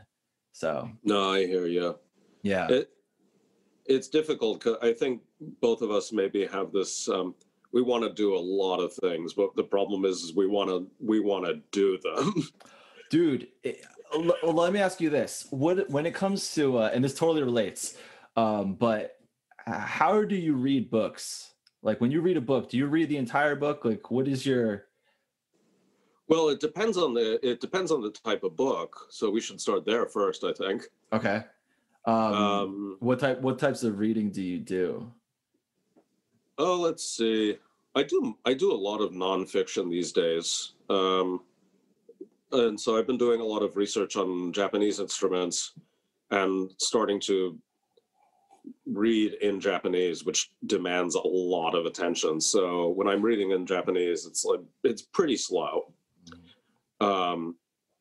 But the strategies I use for that, I think, are different because there's a lot more guesswork involved in what the meaning is, like deciphering the individual characters and how they interact with one another. And then so there's that. But when I'm reading in English these days, I'd say, yeah, when I think back on the last 3 years, almost entirely nonfiction, a lot of it for coursework, but I try to not skim. I don't like doing that because I just can't retain knowledge that way. I don't feel it's productive for anybody at that level. I imagine there's a lot of questions too that you're unable to answer if you just skim. Yeah. So yeah, I try to like really make the time to, and again, it's I get distracted very easily. I have ADD, and it's very easy to find one point in a book that be like, oh, that's really interesting, and then I'll get sidetracked, and then I'm totally screwed. But yeah, it also depends on what the purpose is. So like sometimes you have no choice and you have to skim. But if it's personal reading, it's usually, yeah, it's been a lot of nonfiction stuff. Most recently, the books that have left a mark for me was, and all of this came about as I'm embarrassed to say it, but I'm hopped on the wagon later than I should have. But after the murder of George Floyd, I really wanted to educate myself on these things that need to be read about and spoken about. So the last three of the last few books that I've read that have really taken the rug out of from under me were Stamped from the Beginning, Ibram X. Kendi, Born a Crime, Trevor Noah, and autobiography of Malcolm X, and yeah, and those are books that I found, like, I wanted to read them from the beginning, and I think they would have been impossible for me to have skimmed.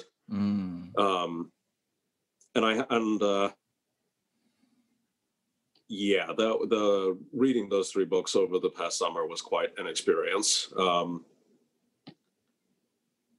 I would also add that I've been composing less because I feel like I have been operating in a vacuum, and I need to learn more about about our collective surroundings as human beings. Who was the second author you said? Trevor Noah. Oh, Daily Show. Yeah, he has an autobiography called not Stamp from the Beginning. Oh wait, hold on. What did I say?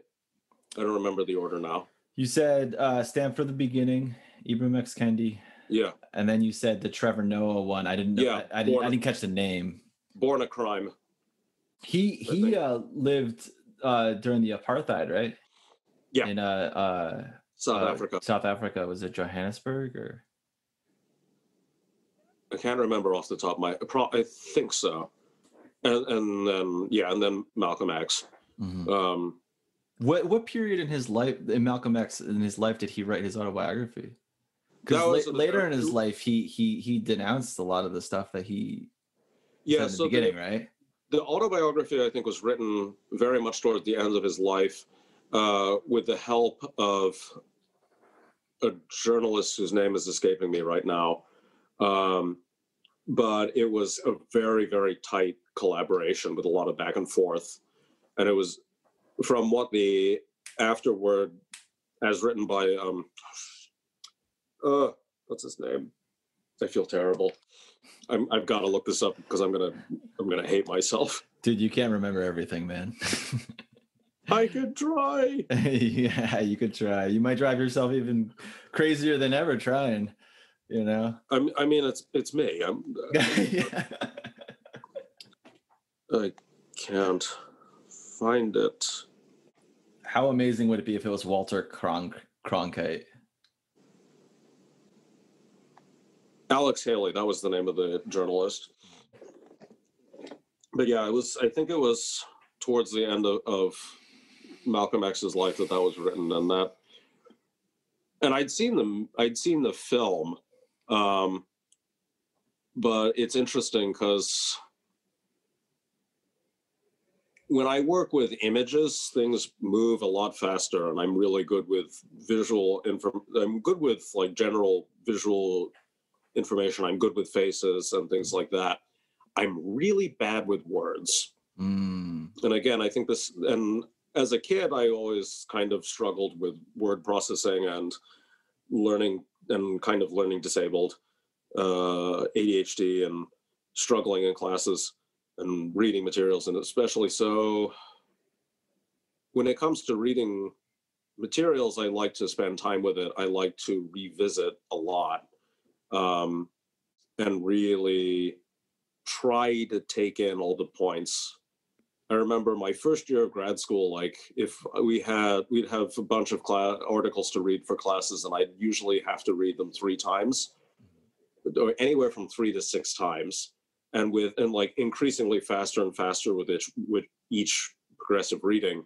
But if I didn't read them at least 3 times, I wouldn't be able to like come up with a good thesis on or what their thesis was, and going forward from that. So yeah. Well, I'm totally with you on that. The last thing you just said, man, about like when I was in grad school, we read Stockhausen's God, I don't remember what is it, but it's like this thing he wrote about like time perception or something, or the experience of time, and like it was so dense. And I'm the same way, where I have to go back through something several times to really kind of have it soak in, you know, before I could even like first it's like, what are they saying? Before I could say my thoughts on it, you know? Yeah. I kind of realized recently for me is I'll start to read something. I read mainly nonfiction. I don't actually read fiction at all. I don't read any novels, and it just I don't know. I don't I don't. But whenever I read stuff, I only read so much of it, and I kind of realized recently that like I think part of it is because I find something or I read something where I I reach a point where I find it interesting, and I just sit on it for a while and think about it. You Yeah. know, and I kind of don't continue the process. But like you said, it depends on what I'm reading, you Yeah. know. So one book, which I'm gonna mention this book every time I can on this podcast, whenever reading comes up. But this book called The Righteous Minds by the psychologist Jonathan Haidt. The subtitle I think is even more clear. It's called Why Good People Are Divided by Politics and Religion, and he's a moral psychologist, and so he goes through like this whole history, like the first part of the book, which is like a couple hundred pages. He goes through the whole history of like reasoning and logic and like the philosopher's definition of morality and how it shifted over time and stuff. And that was a book where I read from cover to cover just because I was so excited and interested in what was happening, you know. Yeah. But it sounds like one of those books where you're also going to miss so much information if you don't revisit it. And I think it's interesting because depending on what you're like, again, what you're reading and what your own personal interests are, and like there are certain books that lend themselves better to a sort of hunt and peck method of rereading. And there's so many different ways to skin the proverbial kitty. Oh, that beautiful little feline. I love cats. I wish I wasn't allergic. Oh my God. I can't, yeah, man. The amount of cat memes and stuff that you post online, like it's all a facade. It saddens me to know that you can't have a cat. Like it's so clear how much you love them. And I probably couldn't own a dog either. I'm also allergic to those. do you own any animals? Nope. What about like any centipedes or cockroaches in the apartment? I introduce you to my cactus, who I named Tonberry. Oh, my girlfriend's gonna be excited. It looks like it's a colony of tonberries. Oh, what is a tonberry? Tonberry is was a character in Final Fantasy. I don't remember if it continued or not, but I probably should have just named it Cactar, because there's in Final Fantasy VIII there was a giant cactus spirit monster that you could capture and put on your side, and you would summon it, and it would take like 10 seconds for it to appear, and then it would rain a hail of 10,000 needles on your opponent. Oh my God, that sounds like a terrible death. I know, right? That's well, like with the names, Cactar is cool, but I have to say I like Tonberry. That's yeah. really nice. So Tonberry is sort of elusive figure, and it's green, has a lantern, and when you have to fight it first before it joins your team, but the fight consists of you trying to beat it before it can get to you, which is it just slowly walked up to you over the course of like 3 or 4 minutes, and then it would stab you with a dagger, and it would one hit your character. Jesus. Yeah, my buddy used to play Final Fantasy a lot. What was this, like Final Fantasy 9? And I don't remember. I only played Final Fantasy 8. I was one of those weird kids who got an Xbox 360 and as a present, and I returned it to the store. You just didn't dig it? No, it was a gift, and I think at that point I wanted to do more music and arts than anything else. Okay.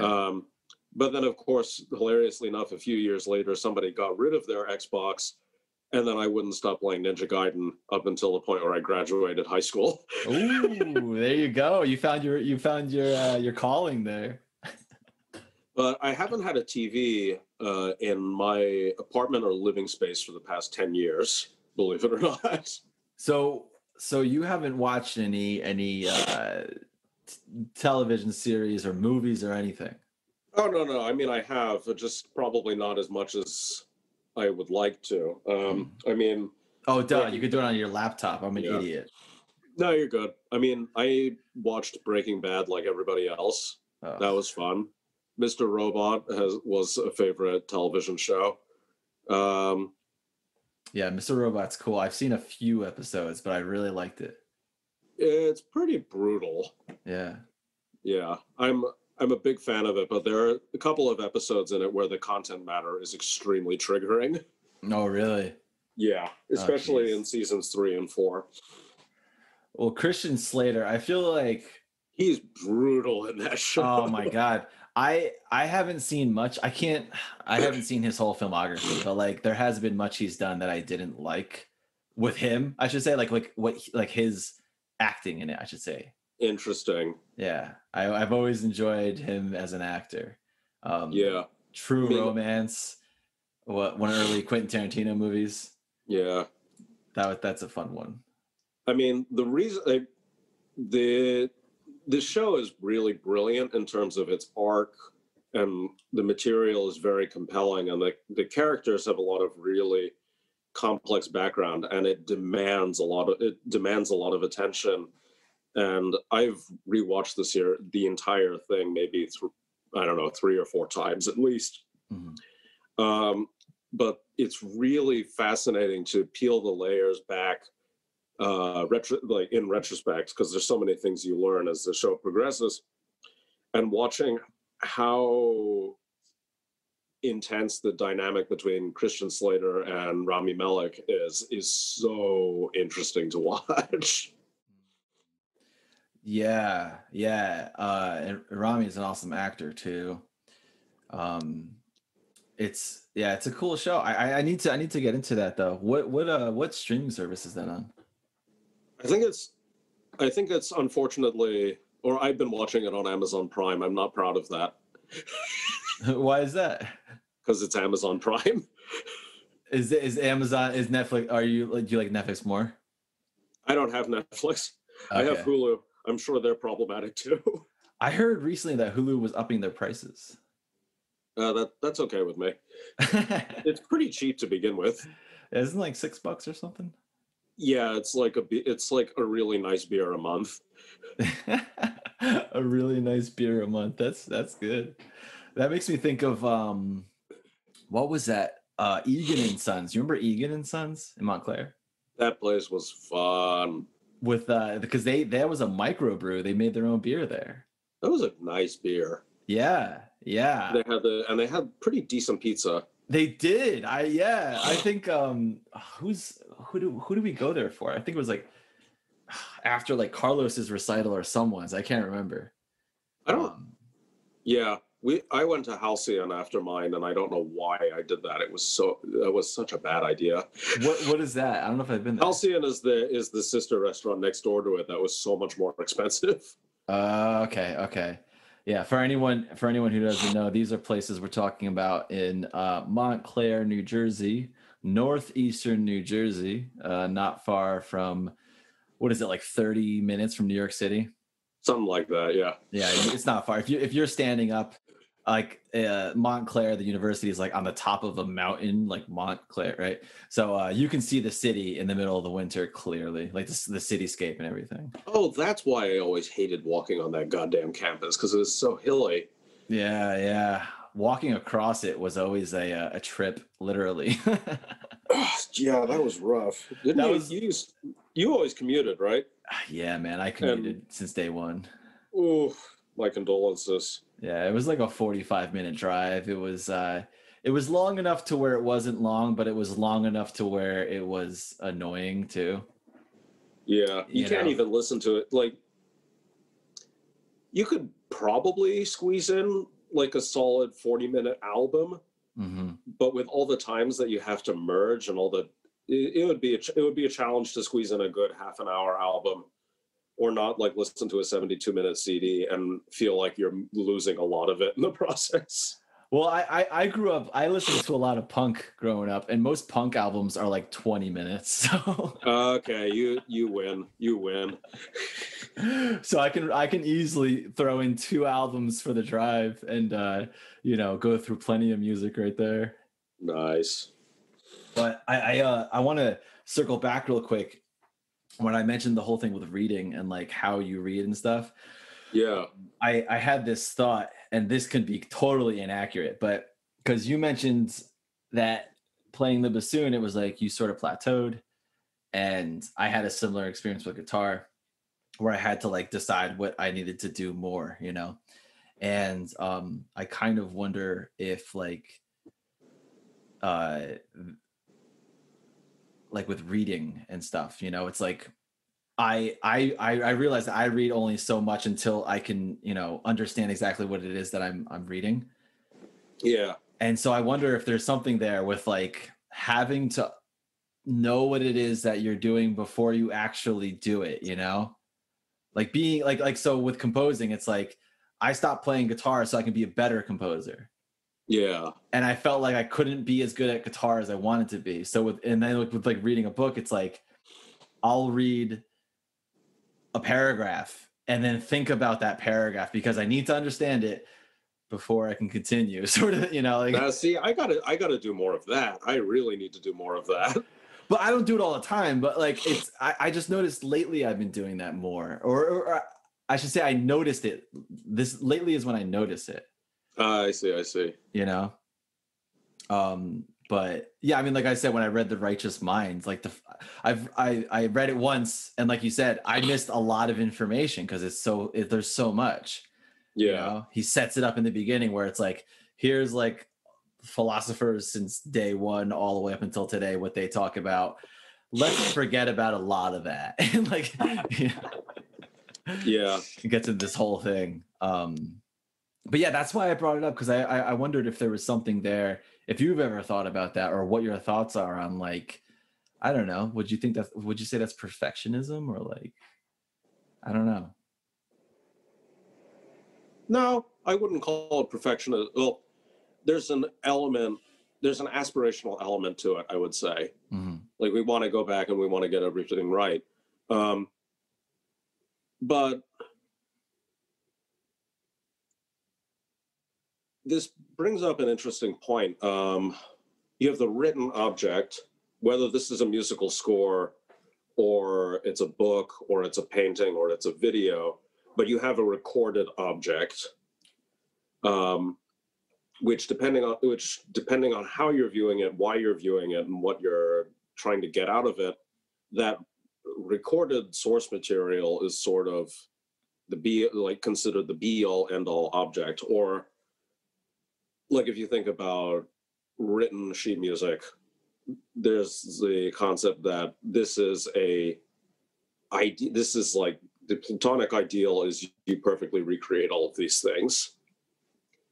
And then if you take it towards, let's say it's a fiction, like you're doing Lord of the Rings, there's a story and there's certain things that you can talk about, and there's a narrative or there's some function there, and you can reread it to go back to the details. And then there's like scholarly reading, which also will have a point of view or focus. But to your point about perfectionism or aspirations, I think at the end of the day, it's all about us trying to just go in and whatever our impressions of that particular object are, and like we keep going back to see if our perception of what we saw, read, thought the first time remains the same. And if it changes, we as active participants are interested in how and why that's changed. Does that sort of make sense? Yeah.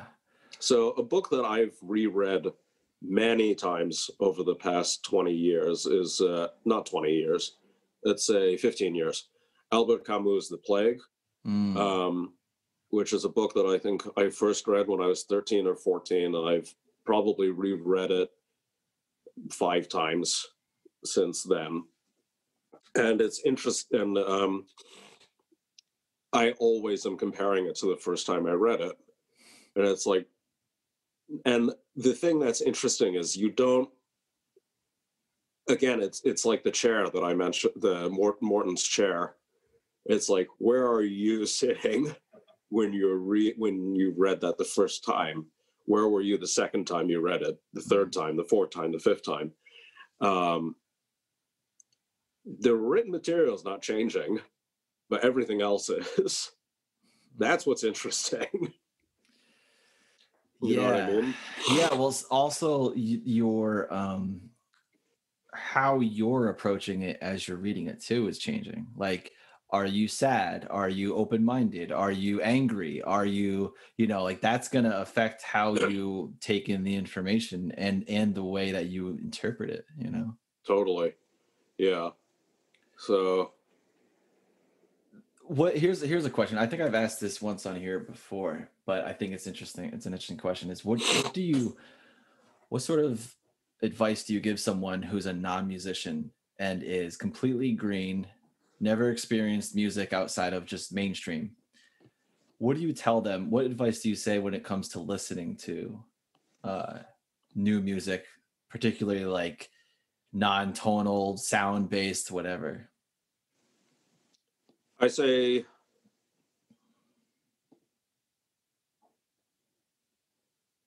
I think what I've done in the past is I tell them that all of their reactions to it are totally valid, and there is no right way to think about these sorts of things. Mm.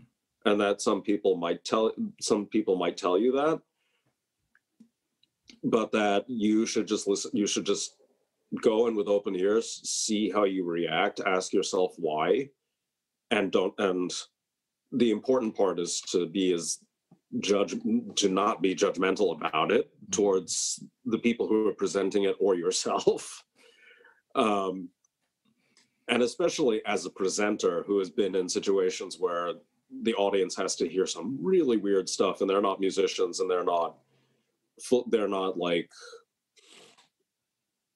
they are like, they know Beethoven, Mozart, and they might know popular music, but it's like, okay, now we're going to play Lachenmann. And they're like, what?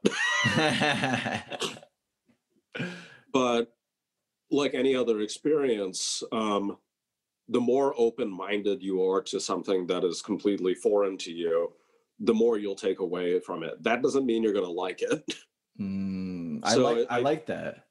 I think it's important to be like, this is going to be an experience that's outside of your previous concert going experiences. That's good.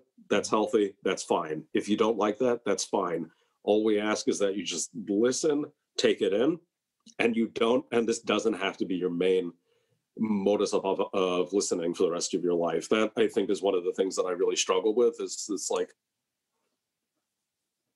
like a really mean review says X, Y, and Z things about it, but it's because it's in comparison to a standard.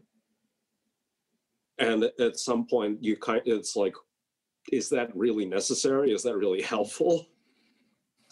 I don't know. That might be too idealistic or too rosy glasses, but I think it's important to just go in and like try to have no expectations and just really open yourself up to it, because that's the only way you're gonna. That's the best way to do it, in my opinion. For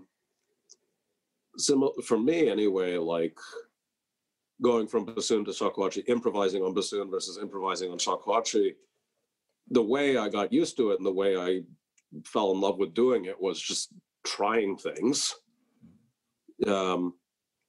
It's detrimental to stay safe, if that makes sense. Oh, totally. So, and the same thing with reading or film.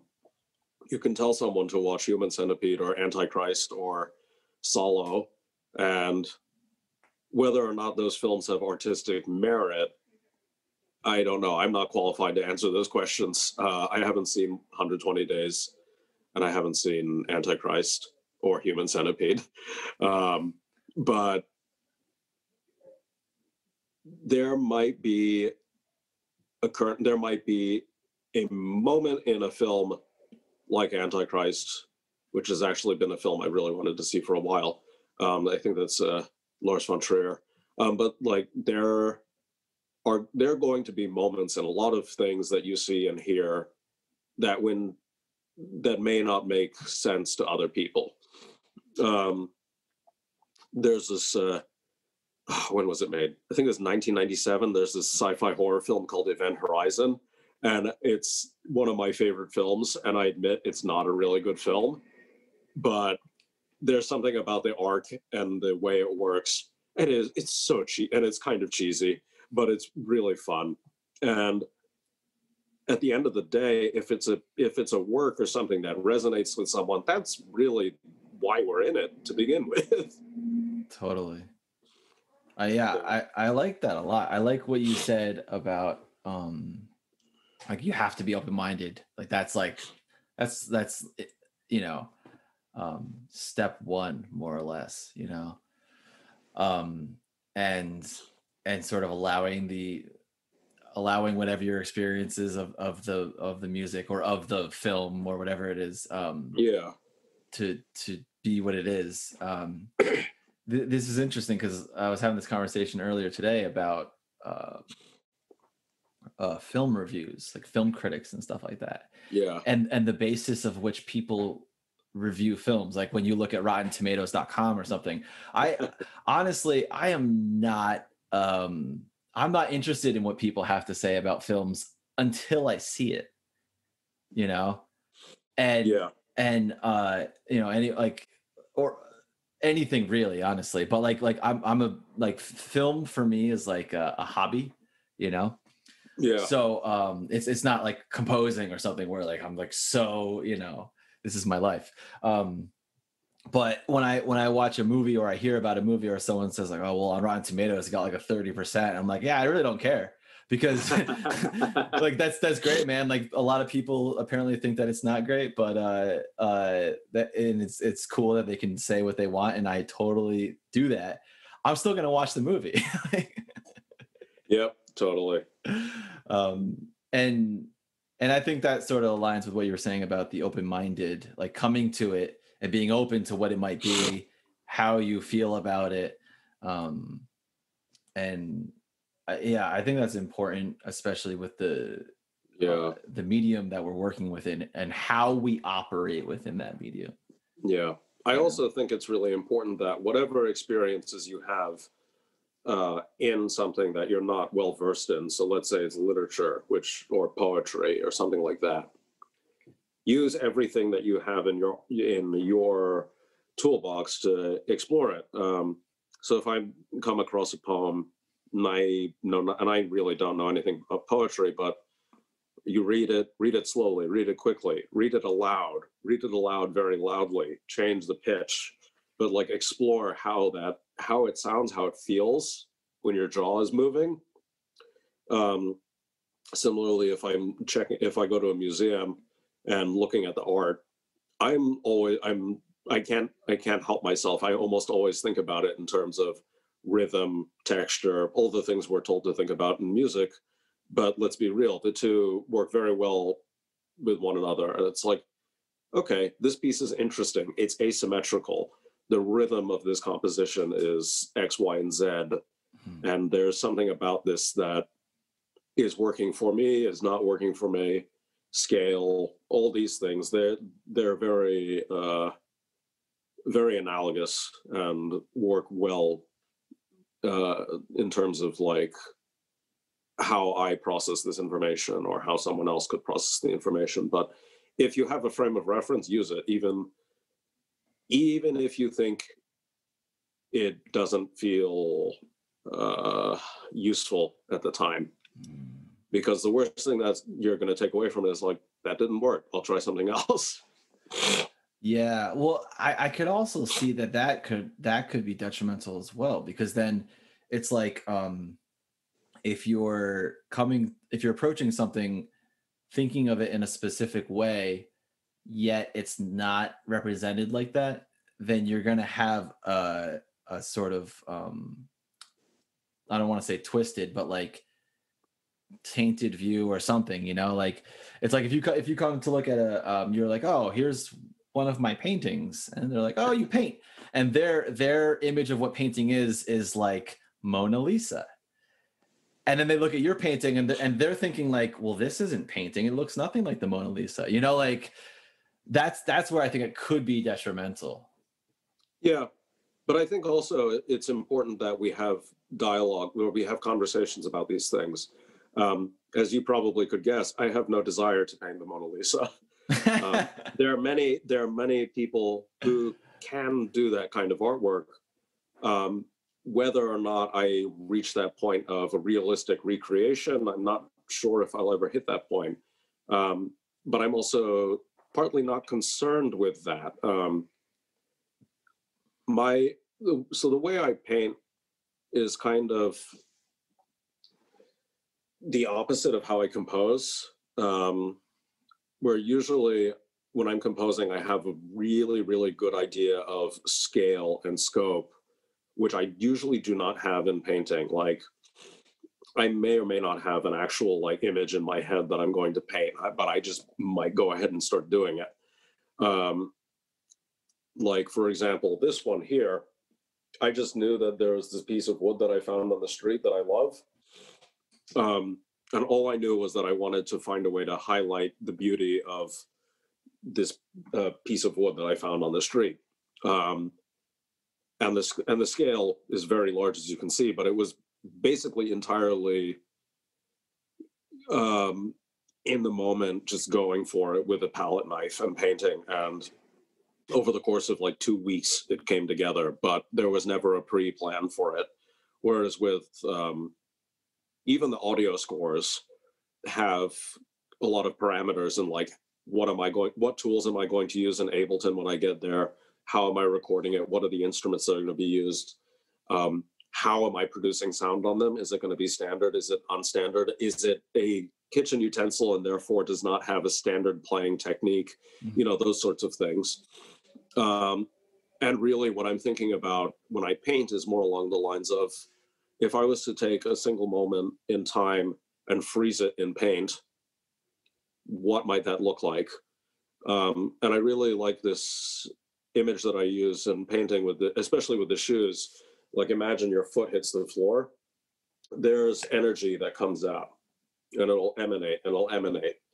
Or if I speak, my word is physically formed in my oral cavity. It comes out, it hits your eardrum, you respond, there's vibrations in your ear, there's a response, and then you may or may not, and then you may respond verbally or some other way. But I like this idea of freezing all of that energy in a moment in time.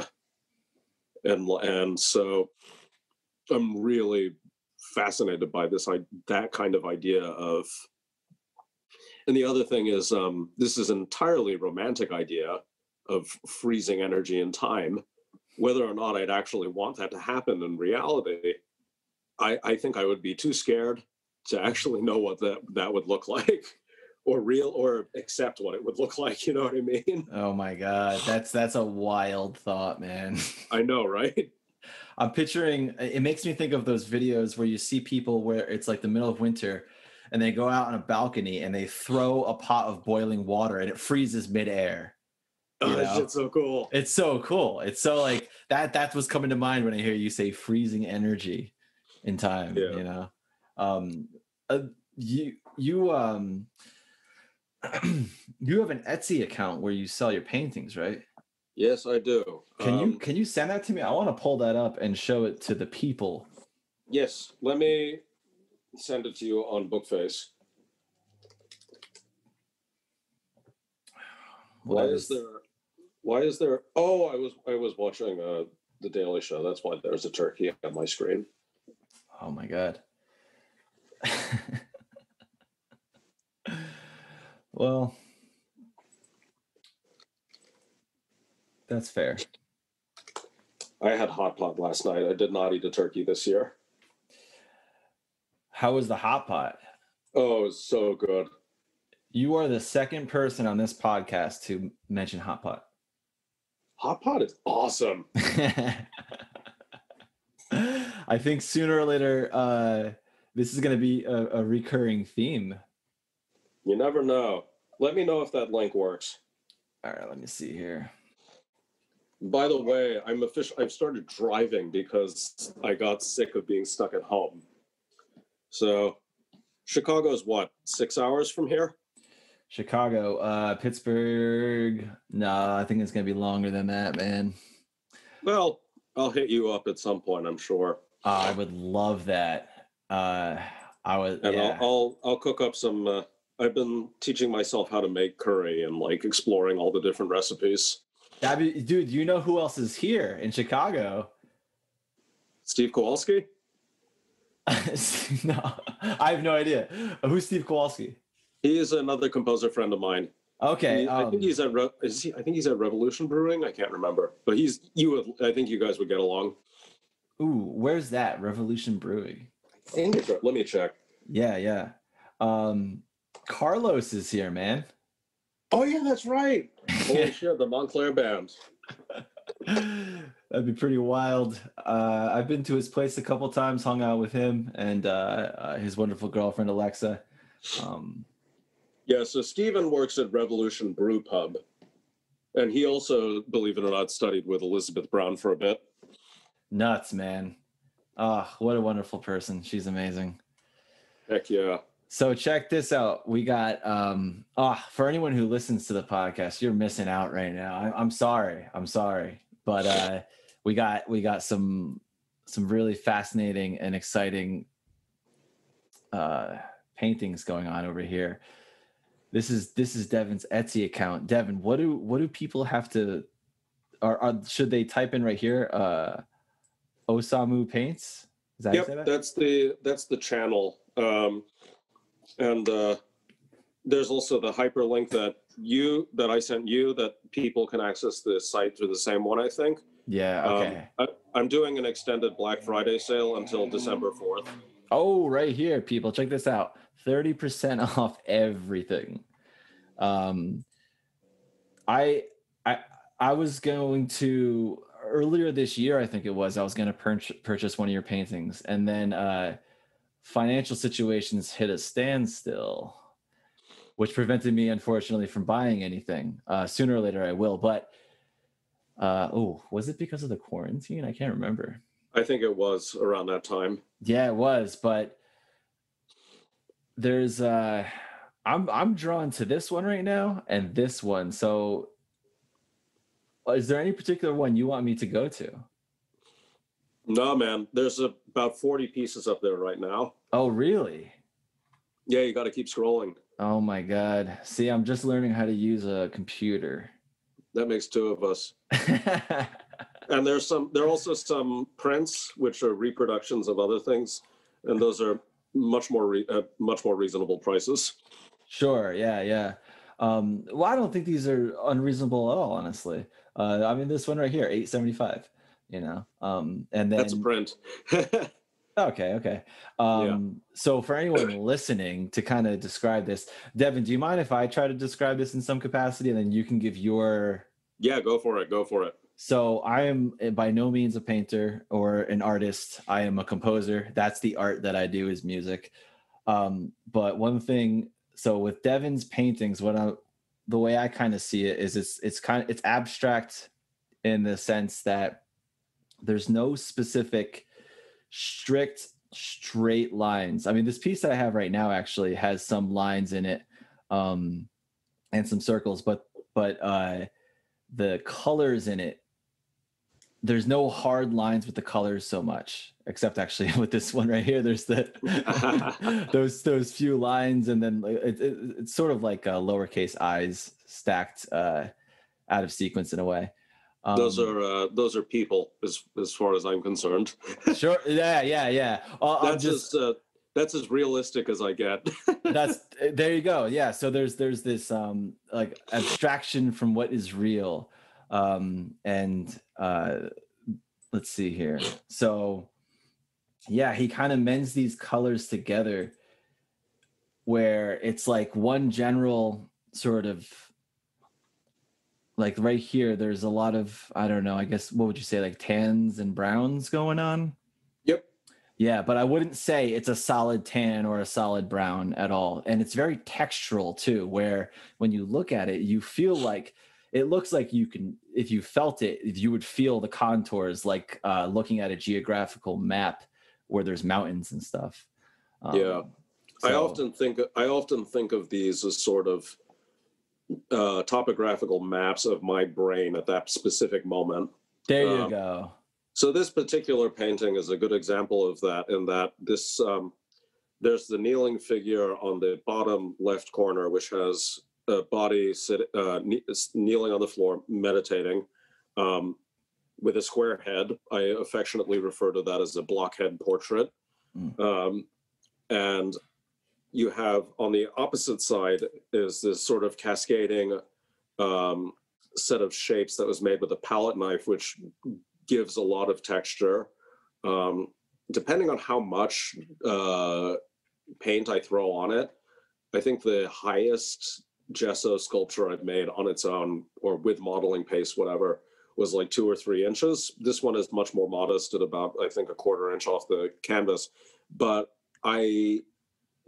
like one day I hope and pray they'll make a paint that could survive prolonged like human contact and finger oil that wouldn't discolor it. But I like the idea that these are pieces that would be touched and interacted with. It's like and like I said a moment ago, you can totally see that too, which is one of the things that I really like about it.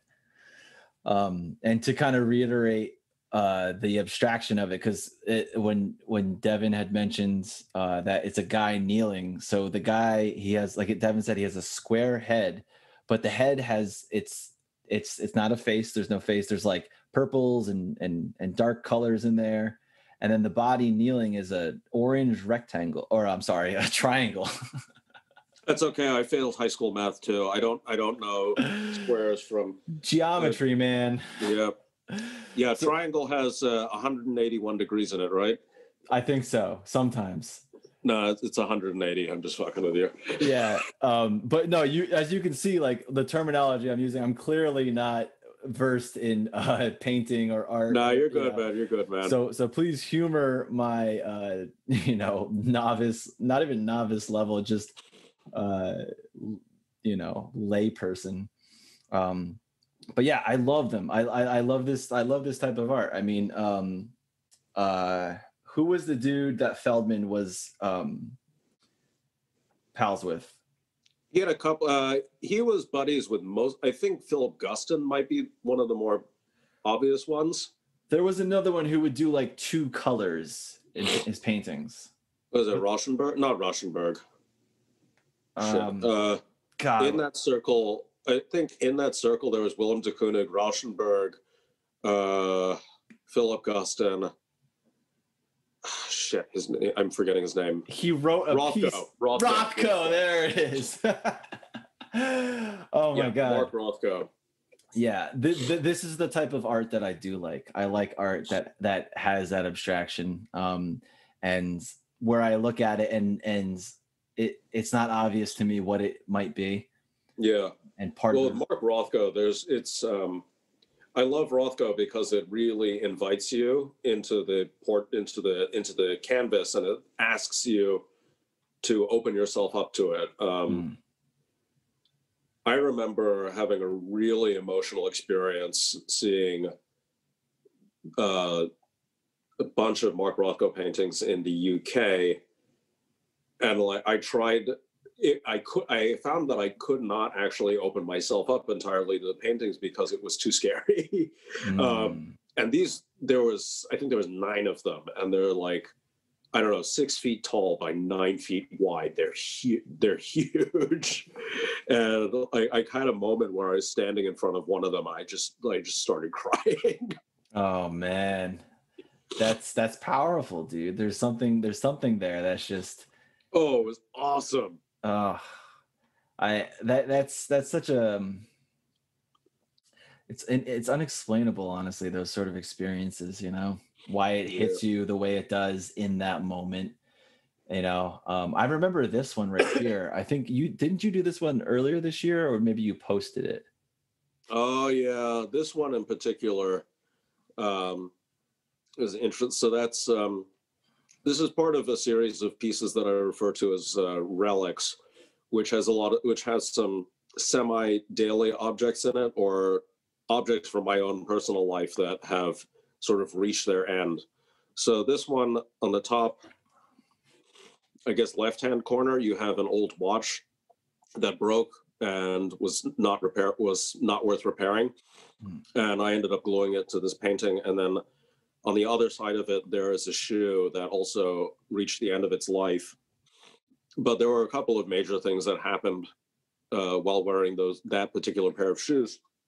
And that watch was mine for many, many years, and used it countless interviews and God knows what else. And I wanted to extend their life further, if you will. And but also just the general like thoughts on, we as humans tend to have an affection for old objects even after a certain point, or collecting things. And this is me pondering those things collectively with everybody else, if you will. I love that, man. And there's also a couple of broken clarinet pieces on it, and a part of a mask from a little figurine of a samurai and its armor.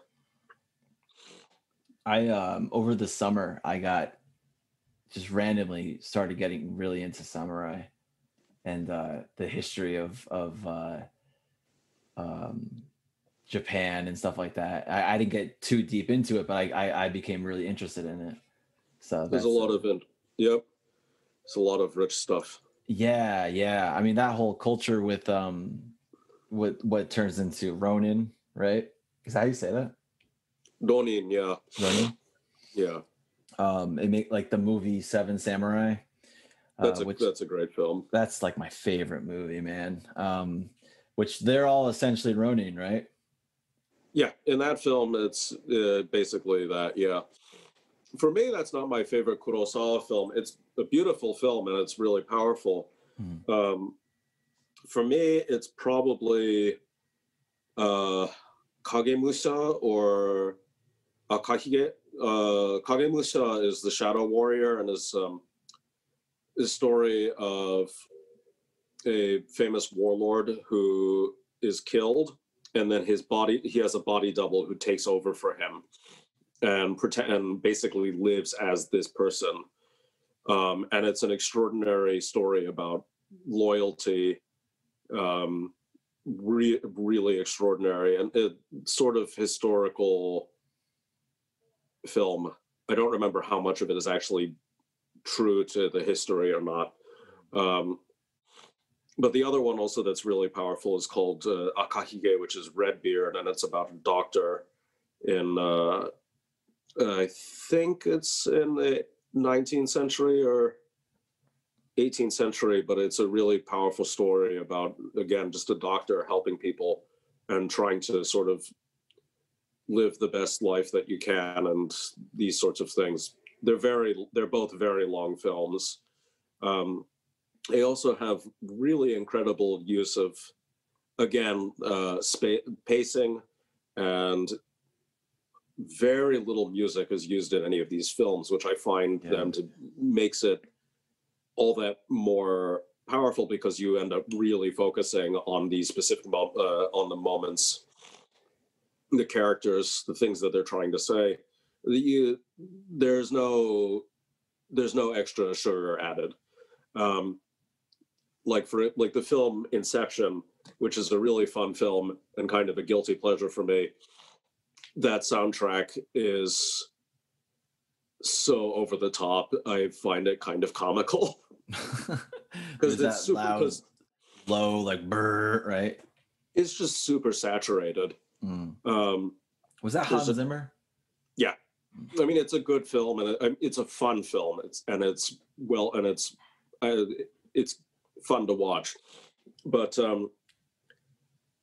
like, it's if I think about the films and the ones that have really changed the way I watch movies, I think one of them would be the horror film from 1962 by Masaki Kobayashi called Kaidan, The Four Steps of Fear, and it's Oh my God, it's, that's sorry. so that film is 2 hours and 30. I think it's 2 hours and 32 minutes. There's 25 minutes of music in it. Yeah. And when the music comes in, you feel like the world is ending. It is catastrophically terrifying. It's catastrophic. It's claustrophobic. It is so fucking scary, and it's amazing. I've watched that movie, and yeah, it left a mark. Was that Takamitsu? Yes. Fuck That's yeah, man. He's doing I think so. And there's a documentary where he talks about that. And in the first vignette, during the mad scene where the husband has realized his wife has been dead all along, and he's now trapped in his old house that has become basically a haunted mansion. He used the sound of breaking wood against contact microphones and it feels like you're in hell. It's so crazy. Like in the classical world, we understand Takamitsu through like November Steps or A Flock Descends Upon the Pentagon Garden, right? Yeah. Or Nostalgia, or Requiem. One of my favorite pieces is And Then I Knew 'Twas Wind with harp, viola, and flute. It was a beautiful piece, companion piece for Debussy's sonata. Yeah, I actually like the Takamitsu more than the Debussy. Oh, totally, me too, man. but Takamitsu's film scores are insane. His like the experimentalism that went into that, and like his creative mind fascinates the hell out. Like it fascinates me so much. Yeah, he's great. Another Kurosawa film, Dawn, is another great example of minimal use of music for maximum kick in the ass. Like when the castle is burning to the ground and he is literally ripping off Mahler 9? Yeah. And you're like, well, this is just gut-wrenching. And it's like, oh, and I didn't realize that like a bunch of dead horses could be simultaneously so beautiful and so horrific. Well, it's funny you said earlier about the use of silence, because I remember there was a scene in that movie where there was a battle happening and all you hear is just like horse hooves, you hear swords and people screaming and stuff, and there's no music. And I remember in that moment, like for me watching it, I was like, oh my God, like the tension was so high because I could hear people, and like I wasn't like, you know, typically in an action movie like superhero movies, that's like there's a big scene, that's a big musical moment with like a minor key signature because someone's family is dying, and then the hero is like, no. Yeah. You know? Or you have Lord of the Rings and it's in 5/4 and they're ripping off Mars again. Right, yeah. But in that moment, it was like Takamitsu's like, no, this speaks for itself. Yeah, he did a documentary at one point. I don't remember the name of it. The documentary I believe it was on the Second World War, and it's a 4-hour-long documentary, and there's 10 minutes of music. And they asked him why. I heard about that. And they asked him why. He's like, you don't need me. Yeah. There you go, man. There you freaking go. Like the I don't even know what you call that, man. But to just be able to, I don't know. I feel like any other person that you'd bring into that, who's like a composer or whatever the medium is, like, oh, we need a composer for this or something. It's like they'd be like, oh, let me insert all these great things here and like sound.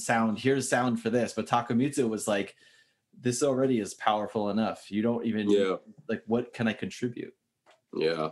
You know, I think you would enjoy this show. It's an old show, PBS. I think it's from the 70s. Only had one season. It's called I, Claudius, and John Hurt is in it. Patrick Stewart had hair when they shot this. That's a rare thing. Derek Jacobi was the lead role as Claudius. Brian Blessed, a lot of old school English actors in it. The only music that was ever featured in this was the opening theme song. That was it. The rest of it was like just the actors working off each other. It's extraordinary how how amazing the interactions are, because we talk about limitations, but we often forget how amazingly powerful they can be, and enable us to really do all this cool shit that we want to do. So it's interesting, when you were like way back in this conversation, we were talking about how do I know when an audio score is done. One of the ways I know that it's not that it's done, but if I add anything else to it, not only is there the fear that maybe it becomes a fixed media piece, but that it's too much in the proportion. And if the proportions go out of whack, the piece is screwed. I'd rather have something that's shorter and well proportioned than something that is too long and the materials proportions don't line up. I'm not saying that it's going to be symmetrical. In fact, I think symmetry may or may not always be the most useful thing. There's so many different ways to approach the idea of form, and that in and of itself could be a whole thing. Dude, I love what you're saying right now. Proportions is something I've been thinking about a lot the last like 2 years. I think I've been like it's been something with every piece that I've written. I'm like, okay, how is this? Am I allowing this to happen for as much as it needs to happen? Is the music speaking as much as it needs to? You know, how much am I injecting into it my own whatever, which then disrupts what it was, you know? Yeah, and I think the hardest thing for me, both in terms of painting and composing, is you come up with a fantastic idea. It's a great idea. Could be a 3-hour piece. It's a 4-minute commission. Yeah. And you're like, fuck, not again. You're like, what the fuck happened, man? Like, and then you're like, okay, I got it now. This is a great idea. It's a 3-minute piece. It's a 45-minute commission. But that way, I find that it's easier to stretch than it is to compress. The other thing, though, is like it's really easy to get into formal pattern, like certain patterns of forms that are really comfortable, like flipping everything at the golden ratio, for example, is a really, really tried and true way of doing things. Or palindromic structure. ABA, yeah. Going way back. But palindromes are really interesting, though, because we don't listen backwards. Totally. So I find that to be a really fun medium to play around with. Yeah, because it's symmetrical, but it's not recognizable. Yeah, because and that's so. As I had a thought experiment a while ago, which was, could you write a theme and variations in reverse? But the problem with writing a theme and variation in reverse is that at that point, if you're working with a backward structure, then it's going to be recognized in the wrong way.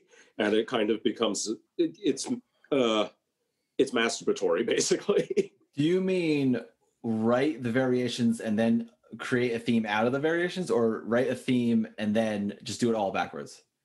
That's what I ended up doing. So the theme is a chorale. It's a multiphonic chorale for solo flute. And then I wrote all of the variations, and then I put them in backwards order. But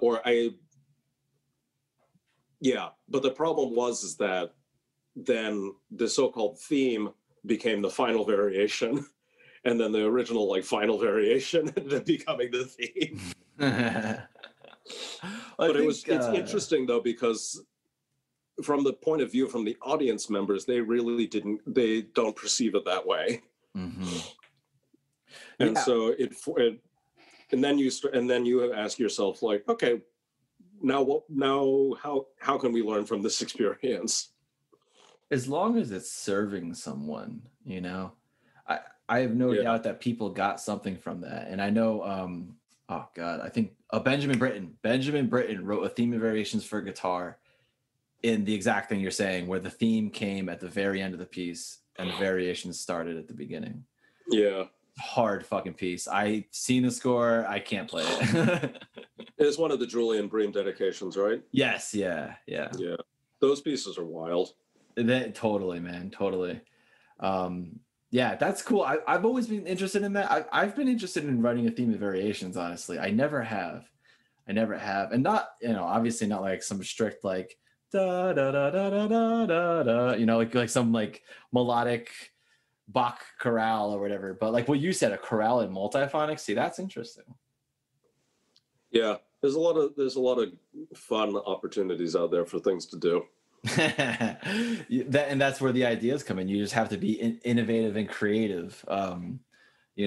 Finding a way. What you did, you connected two disparate things. You took this historical thing, which is a chorale, we recognize as 4-part writing, which is usually tonally harmonic, and you combined it with multiphonics, which is I don't want to say it's a 20th century invention, because I don't know what the fuck people were doing before the 20th century. Like maybe some clarinetists were like, but yeah.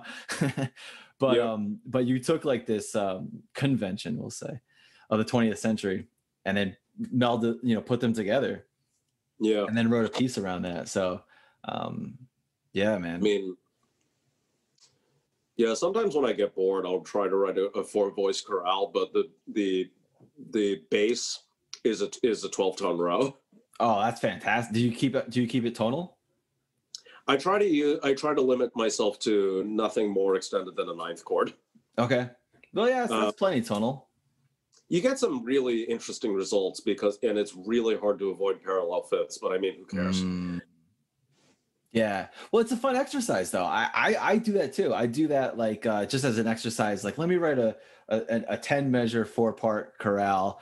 And let me follow the rules of 4-part chorales as strictly as I can without referencing a book. Yeah. It's always good to be like, I can do, no, I can't. Yeah.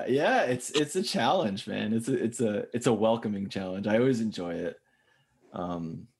But I have to say, I'm at the point, I think I need to go have some dinner. Yeah, I was about to say, I think we should come to a close. What are your plans for the rest of the night? You got anything good come up? Like some pesto. I had an early dinner actually, because I didn't eat enough today. I had some eel, Japanese style. It was frozen, so I just threw it in the oven, and some rice and some broccoli, and that was very satisfying. Beautiful, man. I love that. Well, before we end this recording here, is there anything we showed some people your Etsy? I'm gonna share that link in the description of this episode so people can go to it and see all your awesome paintings. But is there anything that you want to tag with, any like social media or events coming up, or like just anything, Good. Well, if anyone's interested in upcoming concert stuff, I post updates to upcoming shows and things like that on my performer Instagram, which is DVNTSHAKU, which I'll send that to Adam. The painting stuff is all through Osamu Paints. And then there's the website, which is up to date with all of the upcoming events as I currently am aware of them, and that's greengiraffemusic.info. And again, I'll send all this stuff to Adam, who is super badass. And again, I can't thank you enough for the opportunity to come on here and talk for so many minutes. This was so much fun. Thank you so much. Dude, oh, my pleasure, man. I'm so psyched we got to do this. Like, we haven't seen each other in years, and hearing about all these awesome things you've been doing, it's I'm psyched, man. So thank you for joining. We'll do this again sometime, and we'll switch, and I'll ask you about what you've been up to. Huge thumbs up to that, man.